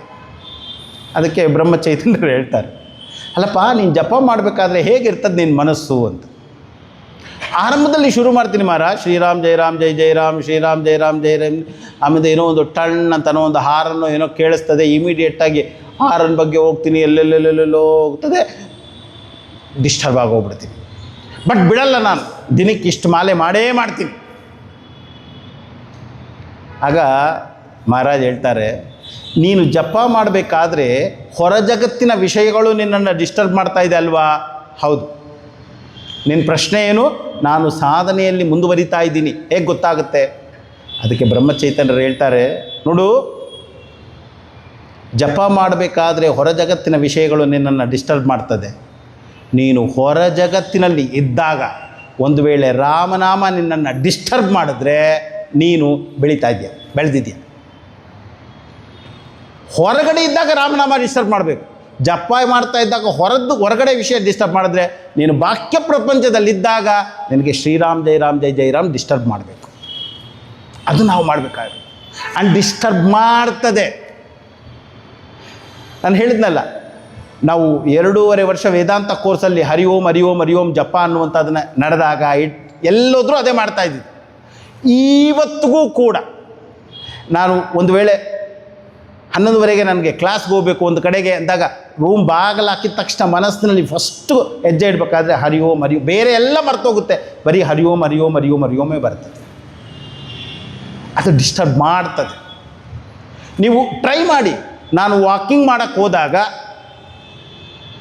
ಹರಿ ಓಂ ಅಥವಾ ನನ್ನ ಇಷ್ಟದೇವರು ಓಂ ನಮಃ ಶಿವಾಯ ಓಂ ನಮಃ ಶಿವಾಯ ಶ್ರೀರಾಮ್ ಶ್ರೀರಾಮ್ ಶ್ರೀರಾಮ್ ಮಾಡ್ತೀನಿ ಅಂತ ಮಾಡಿ. ಆರಂಭದಲ್ಲಿ ಮರ್ತೋಗ್ಬೋದು, ಒಂದಷ್ಟು ದಿನ ನೆನಪಿರಲ್ಲ, 2 ತಿಂಗಳು ಮಾಡಿ. ನೆಕ್ಸ್ಟ್ ಅದಾದ ಮೇಲೆ ನೀವು ಶೂ ಬಾಗಿಲು ದಾಟಿದ ತಕ್ಷಣ ಮನಸ್ಸಿನಲ್ಲಿ ಫಸ್ಟ್ ಬರೋದೇ ಹರಿ ಓಂ. ಅದು ಡಿಸ್ಟರ್ಬ್ ಮಾಡುತ್ತೆ. ಏನು ಪ್ರಯೋಜನ ಅಂದರೆ ಬೇರೆದ್ರ ಬಗ್ಗೆ ತಲೆ ಕೆಡಿಸ್ಕೊಂಡು ಹಾಳಾಗುವುದಕ್ಕಿಂತ ಮನಸ್ಸು ಶಾಂತವಾಗಿರ್ತದೆ ಅಷ್ಟೇ. ಹೀಗಾಗಿ ಯಾವಾಗ ಮನಸ್ಸು ಹೊರ ವಿಷಯಕ್ಕೆ ಹೋಗ್ತದೋ ಆವಾಗ ಇಮಿಡಿಯೇಟಾಗಿ ಅದನ್ನು ಒಳಕ್ಕೆ ತಂದು ಆತ್ಮನಿ ಏವ ವಶಂ ನಯೇತ್, ಆತ್ಮನಲ್ಲಿ ಅದನ್ನು ತಂದು ನಿಲ್ಲಿಸಬೇಕು. ಆತ್ಮನಲ್ಲಿ ಅಂದ್ರೇನು? ನನ್ನಲ್ಲಿ, ನನ್ನ ನಿಜ ಸ್ವರೂಪದಲ್ಲಿ ತಂದು ನಿಲ್ಲಿಸಬೇಕು. ಶಾಸ್ತ್ರ ಅಧ್ಯಯನ ಮಾಡು, ಶಾಸ್ತ್ರ ಚಿಂತನೆ ಅನ್ನುವಂಥದ್ದನ್ನು ಮಾಡು. ನೋಡಿ, ಹಿಂದಿನ ಕಾಲದಲ್ಲಿ ಚಂದದಲ್ಲಿ ಕಲಿತಾ ಇದ್ರು. ಅವರು ವ್ಯಾಖ್ಯಾನಗಳನ್ನು ಬರೀತಾ ಇದ್ರು, ಟೀಕೆ ಟಿಪ್ಪಣಿಗಳನ್ನು ಬರೀತಾ ಇದ್ರು. ಏತಕ್ಕೆ? ತಮ್ಮ ಮನಸ್ಸನ್ನು ತಾವು ನಿಗ್ರಹಿಸಲಿಕ್ಕೆ. ಶಂಕರಾಚಾರ್ಯರು ಭಗವದ್ಗೀತೆ ಮೇಲೆ ಭಾಷ್ಯ ಬರೆದರು, ಆನಂದಗಿರಿ ಅದರ ಮೇಲೆ ಟೀಕೆ ಬರೆದರು, ಮಧುಸೂದನ ಸರಸ್ವತಿಗಳು ಅದನ್ನು ಆಧರಿಸಿ ಇನ್ನೊಂದು ಭಾಷ್ಯ ಬರೆದು ಗೂಢಾರ್ಥ ದೀಪಿಕಾ ಅಂತ. ಶ್ರೀಧರರದು ಒಂದು ಬಂತು, ಶಂಕರಾನಂದರದು ಒಂದು ಬಂತು. ನೀವು ನಂಬಲ್ಲ, ಸದಾನಂದ ಅಂತ ವೇದಾಂತ ಸಾರವನ್ನು ಏನು ಬರೆದಿದ್ದಾರೆ ಅವರು ಶಂಕರಾಚಾರ್ಯರ ಶಂಕರ ಭಾಷ್ಯವನ್ನು ಪದ್ಯ ರೂಪದಲ್ಲಿ ಬರೆದಿದ್ದಾರೆ. ಇಡೀ ಭಾಷ್ಯವನ್ನು ಅಂದ್ರೇನು? ಶಂಕರ ಭಾಷ್ಯ ಗದ್ಯ ರೂಪದಲ್ಲಿದ್ದರೆ ಅದೇ ಶಬ್ದಗಳನ್ನು ಶ್ಲೋಕ ರೂಪದಲ್ಲಿ ಬರೆದಿದ್ದಾರೆ ಇಡೀ ಭಗವದ್ಗೀತೆಗೆ. ಸಂತ ಜ್ಞಾನೇಶ್ವರ ಮಹಾರಾಜ್ ಅದೇ ಭಗವದ್ಗೀತೆಗೆ ಹೇಳ್ತಾರೆ, ಶಂಕರಾಚಾರ್ಯರಿಗೆ ನಾನು ನಮಸ್ಕಾರ ಮಾಡ್ತೇನೆ ಅಂತ. ಯಾಕೆ? ಅವರನ್ನು ಆಧರಿಸಿಯೇ ನಾನು ಈ ಕೃತಿಯನ್ನು ಬರೆದಿರೋದು. ಅವರು ಕೊಡುವಂತಹ ದೃಷ್ಟಾಂತಗಳು ಅನ್ನುವಂಥದ್ದನ್ನು ನೀವು ನೋಡ್ತಾ ಹೋದರೆ ಜ್ಞಾನೇಶ್ವರಿಯಲ್ಲಿ ಯು ಕಾಂಟ್ ಇಮ್ಯಾಜಿನ್ ಅಂತಹ ದೃಷ್ಟಾಂತಗಳನ್ನು ಕೊಡ್ತಾರೆ. 7ನೇ ಅಧ್ಯಾಯದಲ್ಲಿ ಬರ್ತದೆ, ಮತ್ತಃ ಪರತರಂ ನಾಣ್ಯತ್ ಕಿಂಚಿದಸ್ತಿ ಧನಂಜಯ ಮೈ ಸರ್ವಮಿದಂ ಪ್ರೋತಂ ಸೂತ್ರೇ ಮಣಿಗಣ ಇವ. ನನ್ನನ್ನು ಹೊರತುಪಡಿಸಿ ಬೇರೆ ಇನ್ನೇನೂ ಇಲ್ಲ ಹೇ ಅರ್ಜುನ, ಎಲ್ಲವೂ ಕೂಡ ಸೂತ್ರದಲ್ಲಿ ಮಣಿಗಳು ಪೋಣಿಸದಂತೆ ಎಲ್ಲವೂ ಆ ಸೂತ್ರದಲ್ಲಿ ಹೆಣೆಯಲ್ಪಟ್ಟಿದೆ. ಕೃಷ್ಣ ಹೇಳ್ತಾನೆ. ಜ್ಞಾನೇಶ್ವರ ಮಹಾರಾಜ್ ಹೇಳ್ತಾರೆ, ನೋಡು, ಮಣಿ ಬೇರೆ ದಾರ ಬೇರೆ ಅಲ್ಲ. ಮಣಿನೂ ಬಂಗಾರದ್ದೇ, ದಾರವೂ ಬಂಗಾರದ್ದೇ. ಅಲ್ಲೂ ಕೂಡ ಅದ್ವೈತವನ್ನು ತರ್ತಾರೆ. ಎಲ್ಲ ಸಮಯದಲ್ಲೂ ಕೂಡ ಅದ್ವೈತವನ್ನು ಅಂದ್ರೇನು? ಬಾಹ್ಯ ಅನ್ನುವಂಥದ್ದೇಲ್ಲ, ಎಲ್ಲವೂ ನಾನೇ, ನನ್ನದೇ ಇನ್ನೊಂದು ರೂಪ. ನಾನು ಜಗತ್ತಿನಲ್ಲಿ ಇಲ್ಲ, ಜಗತ್ತು ನನ್ನ ಒಳಗಡೆ ಇದೆ. ನಾನು ಹೊರಗಡೆ ಏನೆಲ್ಲ ಕಾಣ್ತಾ ಇದ್ದೇನೆ ಅದೆಲ್ಲವೂ ನನ್ನ ಒಳಗೆ ಇದೆ. ಈ ಸ್ಥಿತಿಯಲ್ಲಿ ನಾವು ನಿಲ್ಲಬೇಕು. ಆಗ ಆತ್ಮನಿ ವಶಂ ನಯೇ, ಅದನ್ನು ಅಲ್ಲಿ ತಂದು ನಿಲ್ಲಿಸಬೇಕು. ಇದು ಸಾಧನೆ. ಸಾಧ್ಯ ಇದೆ, ಪ್ರಯತ್ನ ಪಡಬೇಕು, ಮನಸ್ಸಿಗೆ ಶಿಕ್ಷಣವನ್ನು ಕೊಡಬೇಕು. ನಂತರ ಮುಂದುವರಿಸ್ತಾನೆ, ಪ್ರಶಾಂತ ಮನಸಂ ಖೇನಂ ಯೋಗಿನಂ ಸುಖಮುತ್ತಮಂ ಉಪೈತಿ ಶಾಂತರಜಸಂ ಬ್ರಹ್ಮಭೂತಮಕಲ್ಮಷಂ.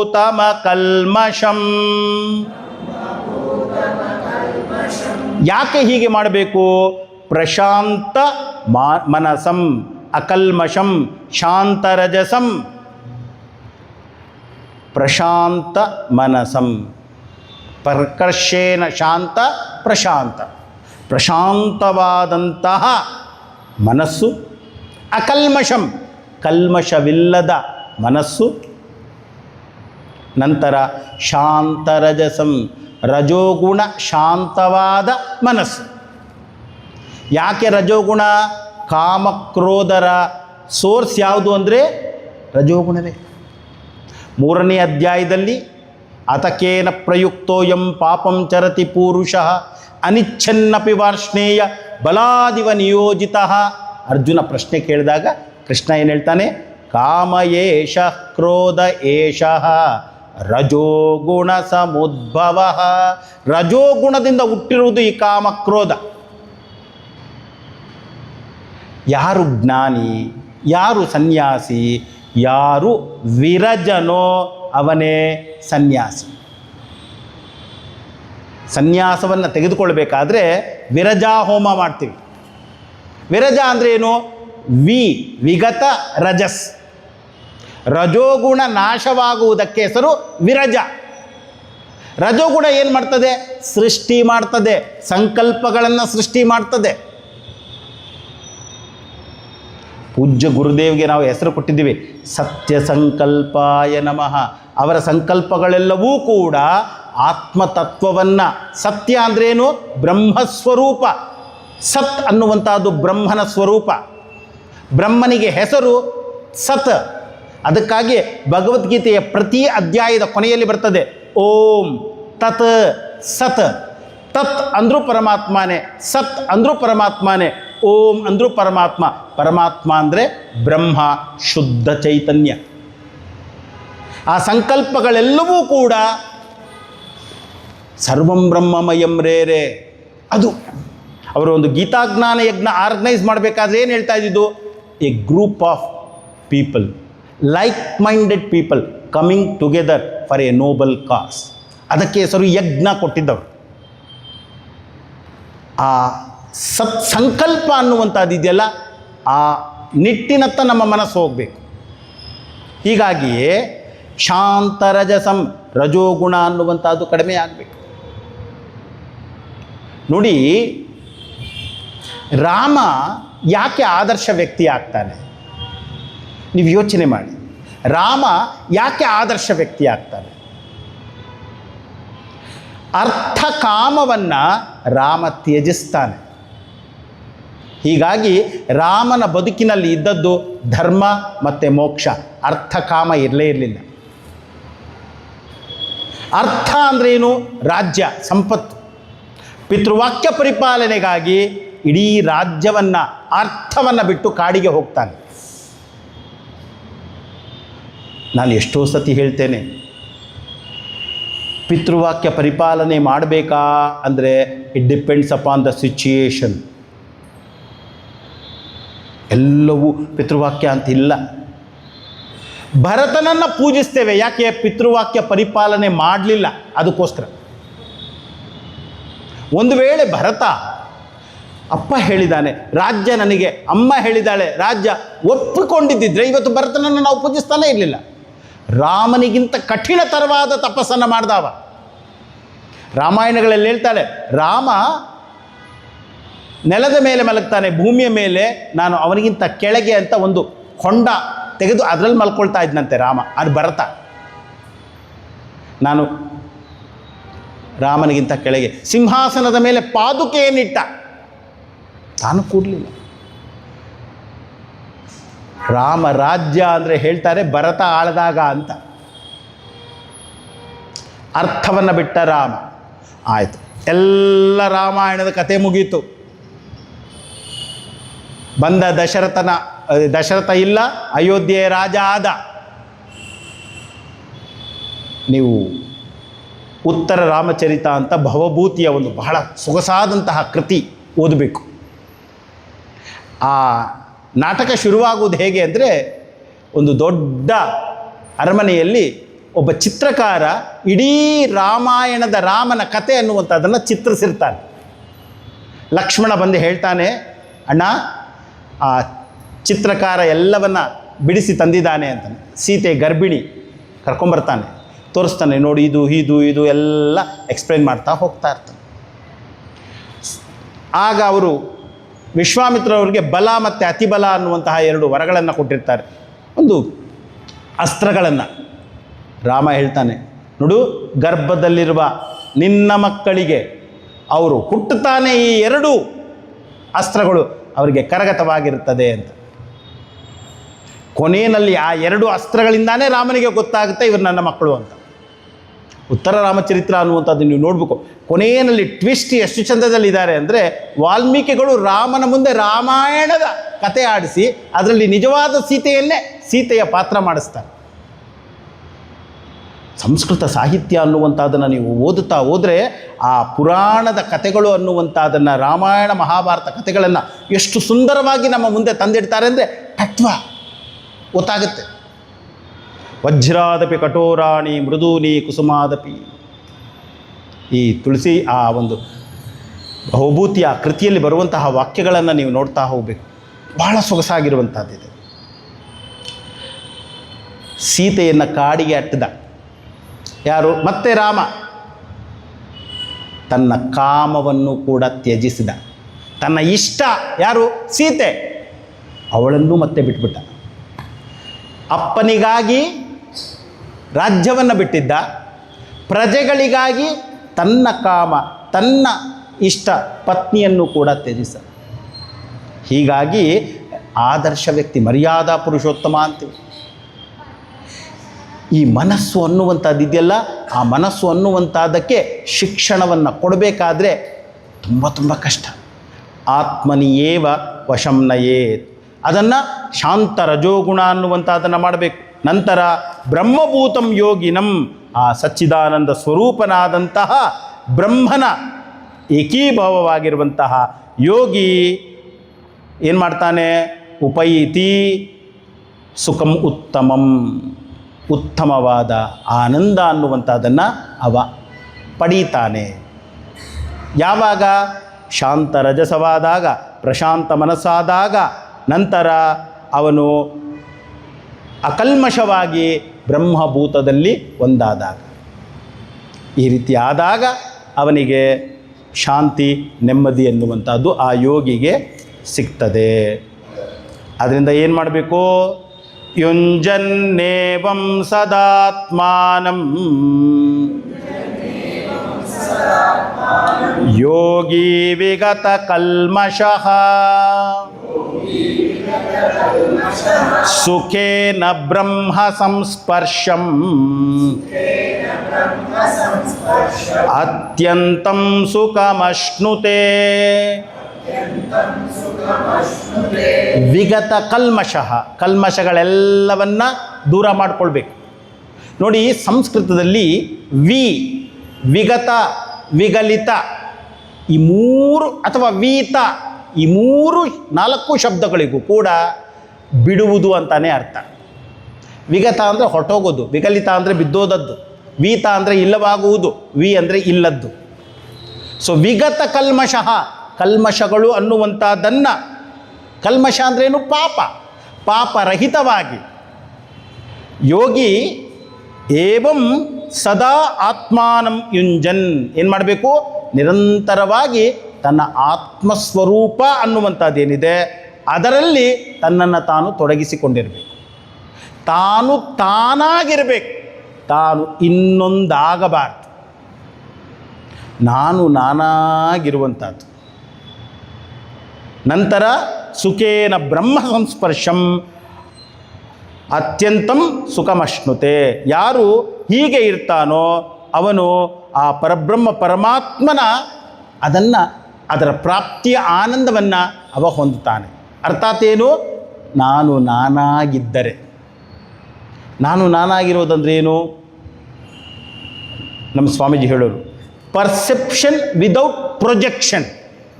ಇದ್ದದ್ದನ್ನು ಇದ್ದ ಹಾಗೆ ಗ್ರಹಿಸುವುದು, ದಟ್ ಈಸ್ ಟ್ರೂತ್ ಅಂತ. ಮಾಂಡುಕ್ಯ ಉಪನಿಷತ್ತಲ್ಲಿ ಬರ್ತದೆ. ಏನು? ಮಾಂಡುಕ್ಯ ಉಪನಿಷತ್ತು ಎಷ್ಟು ಸೊಗಸಾಗಿ ಹೇಳ್ತದೆ ಅಂದರೆ, ಒಂದು ನಮ್ಮೆಲ್ಲರಲ್ಲಿ ಅಗ್ರಹಣ ಇದೆ, ಆದ್ದರಿಂದ ಏನಾಗುತ್ತೆ? ಅನ್ಯತಾಗ್ರಹಣ ಶುರುವಾಗುತ್ತೆ. ಅಗ್ರಹಣ ಅಂದ್ರೇನು? Non apprehension of the truth. ಅನ್ಯತಾಗ್ರಹಣ ಅಂದ್ರೇನು? Misapprehension of the truth. ಇದ್ದದ್ದನ್ನು ಇದ್ದ ಹಾಗೆ ನೋಡದೇ ಇರುವುದರಿಂದ ಇನ್ನೊಂದು ಅಂತ ನೋಡ್ತೇನೆ. ನಾನು ಸಚ್ಚಿದಾನಂದ ಸ್ವರೂಪ ಶುದ್ಧ ಚೈತನ್ಯ ಅಂತ ತಿಳಿಯದೆ ನಾನು ಇಂತಹ ಹೆಸರಿನವನು, ಈ ಸುಂದರವಾದ ಶರೀರವನ್ನು ಹೊಂದಿರುವಂಥವರು, ಇಂಥವರ ಮಗ, ಇಂಥ ಊರಿನವನು, ಇಂಥ ಭಾಷೆ ಉಳ್ಳಂಥವನು. ಇದೆಲ್ಲದಕ್ಕೂ ಸೇರಿ ಆಚಾರ್ಯರು ಕೊಡುವ ಒಂದೇ ಶಬ್ದ ಅಧ್ಯಾಸ. ಅಧ್ಯಾಸ ಅಂದ್ರೇನು? ಅತಸ್ಮಿನ್ ತದ್ಬುದ್ಧಿ ಅಧ್ಯಾಸ. ಅದಲ್ಲದ್ದನ್ನು ಅದು ಅಂತ ತಿಳಿಯುವುದು, ನಾನಲ್ಲದ್ದನ್ನು ನಾನು ಅಂತ ತಿಳಿಯುವುದು. ಇದೇ ನಮ್ಮ ದುಃಖಕ್ಕೆ ಕಾರಣ. ಎರೋನಿಯಸ್ ನಾಲೆಡ್ಜ್ ಅಂತ ಹೇಳ್ತೀವಿ. ಅಧ್ಯಾಸ ಅಂದ್ರೇನು? Erroneous knowledge. It's full of errors. ಏನದು?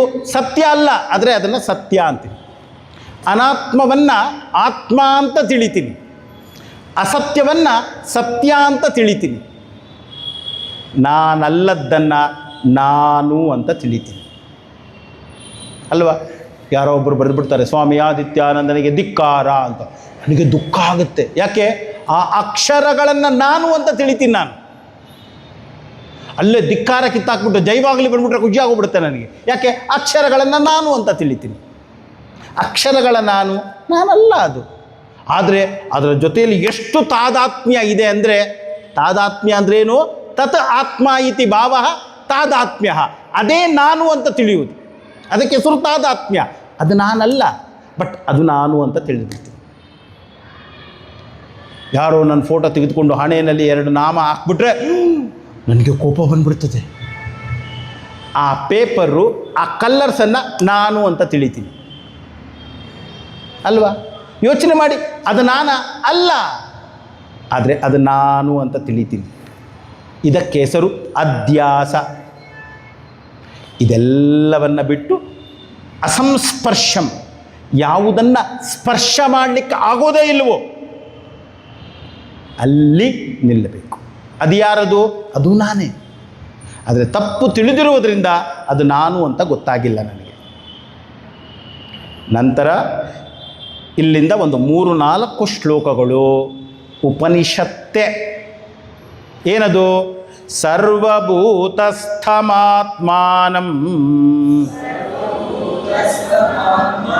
ಸರ್ವಭೂತಾನಿ ಚಾತ್ಮನಿ ಈಕ್ಷತೆ ಯೋಗಯುಕ್ತಾತ್ಮ ಸರ್ವತ್ರ ಸಮದರ್ಶನಃ. ಯೋಗಯುಕ್ತ ಆತ್ಮ ಎಷ್ಟು ಸೊಗಸಾಗಿದೆ. ಯೋಗ ಅಂದ್ರೇನು? ಬ್ರಹ್ಮಜ್ಞಾನ. ಬ್ರಹ್ಮಜ್ಞಾನ ಉಳ್ಳಂಥವನೇ ಯೋಗಿ. ಯೋಗಿ ಅಂದರೆ ಕರ್ಮಯೋಗಿ ಅಂತಾನೂ ಅರ್ಥ ಇದೆ, ಆತ್ಮ ಅಂದರೆ ಬ್ರಹ್ಮ ಅಂತನೂ ಅರ್ಥ ಇದೆ, ಆತ್ಮ ಅಂದರೆ ಮನಸ್ಸು ಅಂತ ಅರ್ಥ ಇದೆ, ಆತ್ಮ ಅಂದರೆ ದೇಹ ಅಂತ ಅರ್ಥ ಇದೆ, ಆತ್ಮ ಅಂದರೆ ಜೀವ ಅಂತನೂ ಅರ್ಥ ಇದೆ. ಜೀವಾತ್ಮ, ದೇಹಾತ್ಮ ಎಲ್ಲ ಶಬ್ದಗಳಿದೆ. ಯೋಗ ಅಂದರೆ ಆ ಬ್ರಹ್ಮಜ್ಞಾನ. ಬ್ರಹ್ಮಜ್ಞಾನವನ್ನು ಯುಕ್ತ ಹೊಂದಿರುವಂತಹ ಸಾಧಕ, ಜ್ಞಾನಿ, ಸರ್ವತ್ರ ಸಮದರ್ಶನ. ಅವನಿಗೆ ಎಲ್ಲ ಕಡೆಯಲ್ಲಿ ಸಮತ್ವವೇ ಕಾಣಿಸ್ತದೆ, ಸಮತ್ವವೇ ಕಾಣಿಸ್ತದೆ. ಡಿ ವಿ ಜಿಯವರು ಕಗ್ಗದಲ್ಲಿ ಒಂದು ಕಡೆ ಹೇಳ್ತಾರೆ,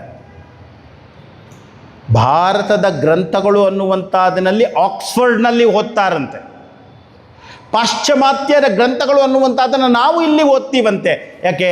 ತತ್ವ ಅನ್ನುವಂಥದ್ದು ಒಂದೇ, ತತ್ವ ಅನ್ನುವಂಥದ್ದು ಒಂದೇ. ಎಲ್ಲೆಡೆಯೂ ಇರುವಂತಹ ವಾಸ್ತವ ತತ್ವ ಅನ್ನುವಂಥದ್ದು ಒಂದೇ.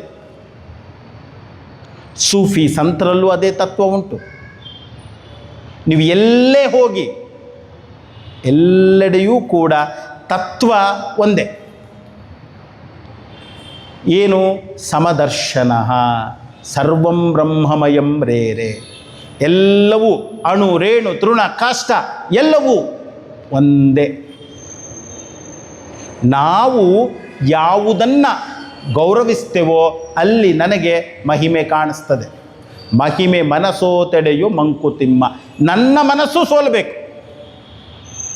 ಕೆಲವರಿಗೆ ಸಂಗೀತದಲ್ಲಿ ಮನಸ್ಸು ಸೋಲ್ತದೆ, ಕೆಲವರಿಗೆ ಸಾಹಿತ್ಯದಲ್ಲಿ ಮನಸ್ಸು ಸೋಲ್ತದೆ, ಕೆಲವರಿಗೆ ತತ್ವದಲ್ಲಿ ಮನಸ್ಸು ಸೋಲ್ತದೆ. ಶಾಸ್ತ್ರ ಹೇಳ್ತದೆ, ಆತ್ಮಜ್ಞಾನದಲ್ಲಿ ಮನಸ್ಸು ಸೋಲ್ಲಿ ನಂತರ ಎಲ್ಲೆಲ್ಲಿಯೂ ಕೂಡ ನನಗೆ ಆತ್ಮತತ್ವವೇ ಕಾಣಿಸ್ತದೆ. ಅದು ಸಂಗೀತ ಇರಲಿ, ಸಾಹಿತ್ಯ ಇರಲಿ, ಏನೇ ಇರಲಿ. ಅದು ಬಿಸ್ನೆಸ್ ಇರಲಿ, ಆತ್ಮತತ್ವವೇ ಕಾಣಿಸ್ತದೆ. ಆದ್ದರಿಂದ ಸರ್ವತ್ರ ಸಮದರ್ಶನ ಯೋಗಯುಕ್ತಾತ್ಮ ಈಕ್ಷತೆ. ಈ ಬ್ರಹ್ಮಾತ್ಮೈಕ್ಯ ಬೋಧವನ್ನು ಹೊಂದಿರುವಂತಹ ಸಾಧಕ ಏನನ್ನು ಕಾಣ್ತಾನೆ? ಎಲ್ಲೆಡೆಯಲ್ಲೂ ಸಮತ್ವವನ್ನೇ ಕಾಣ್ತದೆ. ಹೇಗೆ ಕಾಣ್ತಾನೆ? ಸರ್ವಭೂತಸ್ಥಮಾತ್ಮಾನಂ ಸರ್ವಭೂತಾನಿ ಚ ಆತ್ಮನಿ. ಆತ್ಮಾನಂ ಸರ್ವಭೂತಸ್ಥಂ. ಈ ಭೂತ ಅನ್ನುವ ಶಬ್ದ ಭೂತ ಪಿಶಾಚಿ ಅಲ್ಲ. ಭೂತ ಅಂದರೆ ಜೀವಿ. ಪ್ರತಿಯೊಂದು ಜೀವವನ್ನು ಭೂತ ಅಂತ ಕರಿತೀವಿ. ಸರ್ವಭೂತ ಅಂದರೆ ಸರ್ವ ಜೀವಿಗಳು, ಸರ್ವ ಪ್ರಾಣಿಗಳು, ಸರ್ವವು, ಅದಕ್ಕೆ ಭೂತ ಅಂತ. ಭೂತ ಅಂದ್ರೇನು? ಸೃಷ್ಟಿಯಾಗಿರುವಂಥದ್ದಕ್ಕೆ ಹೆಸರು ಭೂತ. ಭೂಭವ. ಭೂತಸ್ಥ ಅಂದರೆ ಆ ಜೀವಿಯಲ್ಲಿ ಇರುವ. ಸರ್ವಭೂತಸ್ಥ ಅಂದ್ರೇನು? ಎಲ್ಲ ಜೀವಿಗಳಲ್ಲಿ ಇರುವ. ಆತ್ಮಾನಂ ಅಲ್ಲಿರುವಂಥ ಆ ಇಂಡಿವಿಜುವಾಲಿಟಿ ಏನಿದೆ, ನಾನು ನಾನು ಅನ್ನುವಂತಹ ಆತ್ಮತತ್ವ ಏನಿದೆ, ಅದನ್ನು ಸರ್ವಭೂತಾನಿ ಆತ್ಮನಿ, ಆ ಎಲ್ಲವನ್ನು ತನ್ನ ಒಳಗಡೆ. ಅದಕ್ಕೆ ನಾನು ಆರಂಭದಲ್ಲಿ ಹೇಳಿದ್ದು, ಅಧ್ಯಾತ್ಮ ಅಂದರೆ ನಾನು. ಅಧ್ಯಾತ್ಮ ಅಂದರೆ, ಅಧ್ಯಾತ್ಮ ಸಾಧನೆ ಅಂದರೆ ನನ್ನ ಹತ್ತಿರಕ್ಕೆ ನಾನು ಹೋಗುವುದಕ್ಕೆ ಹೆಸರು ಅಧ್ಯಾತ್ಮ. ಎಲ್ಲವೂ ನನ್ನಲ್ಲೇ ಇದೆ ಅಂತ ತಿಳಿಯುವುದಕ್ಕೆ ಹೆಸರು ಅಧ್ಯಾತ್ಮ. ನಾವು ನಂಜನಗೂಡು ಸೆಂಟರ್ ಉದ್ಘಾಟನೆ ಮಾಡಿದಾಗ ಒಂದು ಪುಸ್ತಕ ತರುವ ಸಮರ್ಥ ಹನುಮಾನ್ ಅಂತ ಸ್ವಾಮೀಜಿ ನಿರ್ಧಾರ ಮಾಡಿದ್ರು. ಆಗ ಒಂದಷ್ಟು ಆರ್ಟಿಕಲ್ಸ್ ಎಲ್ಲ ಗುರುದೇವ್ದೇನಿದೆ ಅದನ್ನು ಕನ್ನಡಕ್ಕೆ ಟ್ರಾನ್ಸ್ಲೇಷನ್ ಮಾಡಿ ಪ್ರಿಂಟ್ ಮಾಡುವ, ಎಲ್ರಿಗೂ ಒಂದೊಂದು ಕಾಪಿ ಕೊಡುವ ಅಂತ. ಸೊ ಒಂದು ಗುರುದೇವ್ದೊಂದು ಆರ್ಟಿಕಲ್ ಸಿಕ್ತು, ರಾಮಾಯ ತುಭ್ಯಂ ನಮಃ ಅಂತ ಒಂದು ಆರ್ಟಿಕಲ್. ಯಾವುದೋ ಒಂದು ಹನುಮಾನ್ ಸೋವಿನಿಯರಲ್ಲಿ ಗುರುದೇವ್ ಬರೆದಿದ್ದ ಆರ್ಟಿಕಲ್. ನೀವು ಆರ್ಟಿಕಲ್ ಓದಬೇಕು. ಕನ್ನಡದಲ್ಲಿ ಅನುವಾದ ಮಾಡಿದ್ವಿ, ಪ್ರಿಂಟ್ ಮಾಡಿದ್ದೀವಿ ನಾವು, ಸಿಕ್ಕುತ್ತೆ ಸಮರ್ಥ ಹನುಮಾನ್ ಪುಸ್ತಕದಲ್ಲಿ. ಹೇಳ್ತಾರೆ, ನಾನು ಮೊದಲಿಗೆ ವಾಲ್ಮೀಕಿಗಳಿಗೆ ನಮಸ್ಕಾರವನ್ನು ಮಾಡ್ತೇನೆ. ವಾಲ್ಮೀಕಿಗಳಿಗೆ ನಾನು ನಮಸ್ಕಾರ ಮಾಡ್ತೇನೆ. ಏನು ಬರೀತಾರೆ? ಆ ವಾಲ್ಮೀಕಿಯ ಕಲ್ಪನಾ ಶಕ್ತಿ ಇದೆಯಲ್ಲ, ಹನುಮಂತನನ್ನು ಒಂದು ಕೋತಿಯ ರೂಪದಲ್ಲಿ ಚಿತ್ರಿಸಿದ್ರಲ್ಲ, ಅದಕ್ಕೆ ನಾನು ಅವರಿಗೆ ನಮಸ್ಕಾರವನ್ನು ಮಾಡ್ತೇನೆ. ನಮ್ಮ ಸಂಪ್ರದಾಯದಲ್ಲಿ ಮನಸ್ಸು ಈಸ್ ಈಕ್ವಲ್ ಟು ಕೋತಿ, ಮಂಗಮನ. ಐ ಥಿಂಕ್ 2 years ಬ್ಯಾಕ್ ಅನಿಸುತ್ತೆ, ರಾಗಿಗುಡದಲ್ಲಿ ಹನುಮಾನ್ ಚಾಲೀಸ ಅಂತ ಮಾಡಿದ್ವಿ ನಾವು. ಪ್ರವಚನ ಮಾಡಿದಾಗ ಇದೇ ಕಾನ್ಸೆಪ್ಟ್, ಹನುಮಂತ ಅಂದರೆ ಮನಸ್ಸು. ಇಡೀ ಹನುಮಾನ್ ಚಾಲೀಸ ನೋಡಿ ನೀವು, ನಿಮಗೆ ಹೊಸ ಅರ್ಥ ಕೊಡ್ತದೆ. ಬಹುಶಃ 8 ದಿನ ನಾನು ಅದರ ಮೇಲೆ ಚಿಂತನೆ ಮಾಡಿದ್ದೆ, ಟೈಮ್ ಸಾಲಲ್ಲ. ಯಾಕೆ? ನೀವು ಮನಸ್ಸು ಈಸ್ ಈಕ್ವಲ್ ಟು ಹನುಮಂತ ಅಂದ್ಕೊಂಡು ಹೋದರೆ, ಜಯ ಹನುಮಾನ ಜ್ಞಾನ ಗುಣ ಸಾಗರ, ಜಯ ಮನಸೆ ಜ್ಞಾನ ಗುಣ ಸಾಗರ, ಜಯ ಕಪಿ ಸತಿ ಹುಲು. ನೀವು ಯೋಚನೆ ಮಾಡ್ತಾ ಹೋದರೆ ಎಲ್ಲೆಲ್ಲಿ ಹನುಮಂತನ ಗ್ಲೋರಿ ಇದೆಯೋ ಅದೆಲ್ಲವೂ ಮನಸ್ಸೇ. ಸೊ ಮನಸ್ಸು ಹನುಮಂತ. ಪ್ರತಿಯೊಬ್ಬರಿಗೂ ಮನಸ್ಸಿದೆ. ಸೊ ಪ್ರತಿಯೊಬ್ಬರ ಮನಸ್ಸಿನಲ್ಲಿ ಯಾರಿರೋದು? ಹನುಮಂತ. ಹನುಮಂತನಿಗೆ ಅಸಾಧ್ಯವಾದದ್ದು ಯಾವುದೂ ಇಲ್ಲ. ನಮ್ಮ ಮನಸ್ಸಿಗೆ ಅಸಾಧ್ಯವಾದದ್ದು ಯಾವುದೂ ಇಲ್ಲ. ಮನಸ್ಸಿದ್ದರೆ ಮಾರ್ಗ. ಈ ರೀತಿಯಲ್ಲಿ ಯುನೈಟ್ ಮಾಡ್ತಾ ಹೋಗಬೇಕು. ಹನುಮಂತನಿಗೆ ಬೆಲೆ ಯಾವಾಗ? ಅವನು ರಾಮನಿಗೆ ಶರಣಾದಾಗ. ರಾಮ ಅಂದರೆ ಯಾರು? ಆತ್ಮ.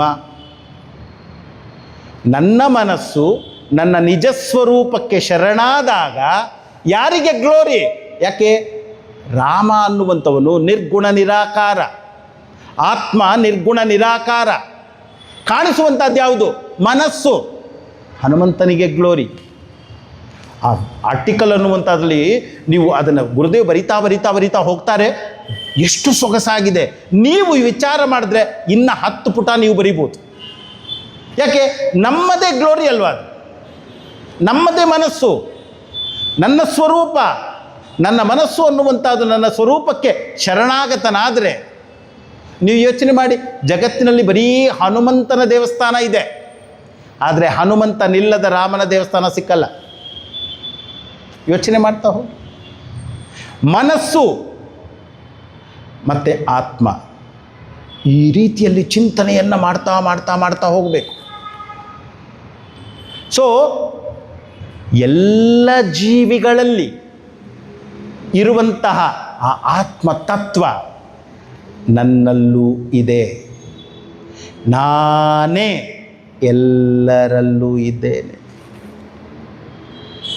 ಮಹಾಭಾರತದ ಕೊನೆಯಲ್ಲಿ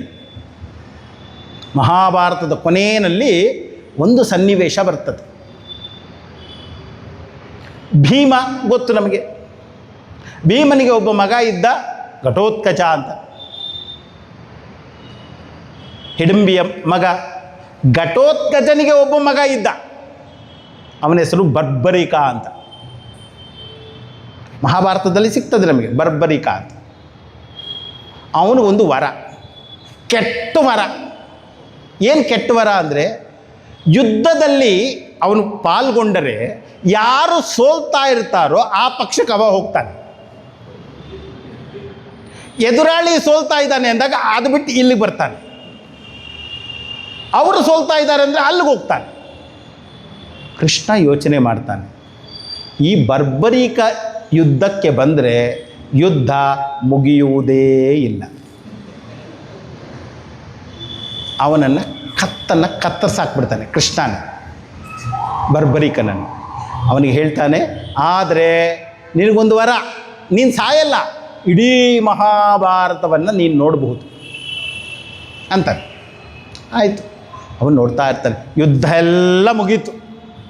ಪಾಂಡವರು ಎಲ್ಲರೂ ಬರ್ತಾರೆ ಬರ್ಬರಿಕನತ್ತಕ್ಕೆ. ನಾವೇನೆಲ್ಲ ಸಾಧನೆ ಮಾಡಿದ್ವಿ, ಅದು ಮಾಡಿದ್ವಿ, ಇದು ಮಾಡಿದ್ವಿ. ಬರ್ಬರಿಕ ನಗ್ತಾನೆ. ಬರ್ಬರಿಕ ಹೇಳ್ತಾನೆ, ಮೂರ್ಖರ, ನನ್ನ ಅಪ್ಪಂದರು ಅಂತ ನಿಮಗೆ ಹೇಳ್ಕೊಳ್ಳೋದಕ್ಕೆ, ತಾತಂದರು ಅಂತ ಹೇಳ್ಕೊಳ್ಳೋದಕ್ಕೆ ನನಗೆ ಆಚಿಕೆ ಆಗುತ್ತೆ.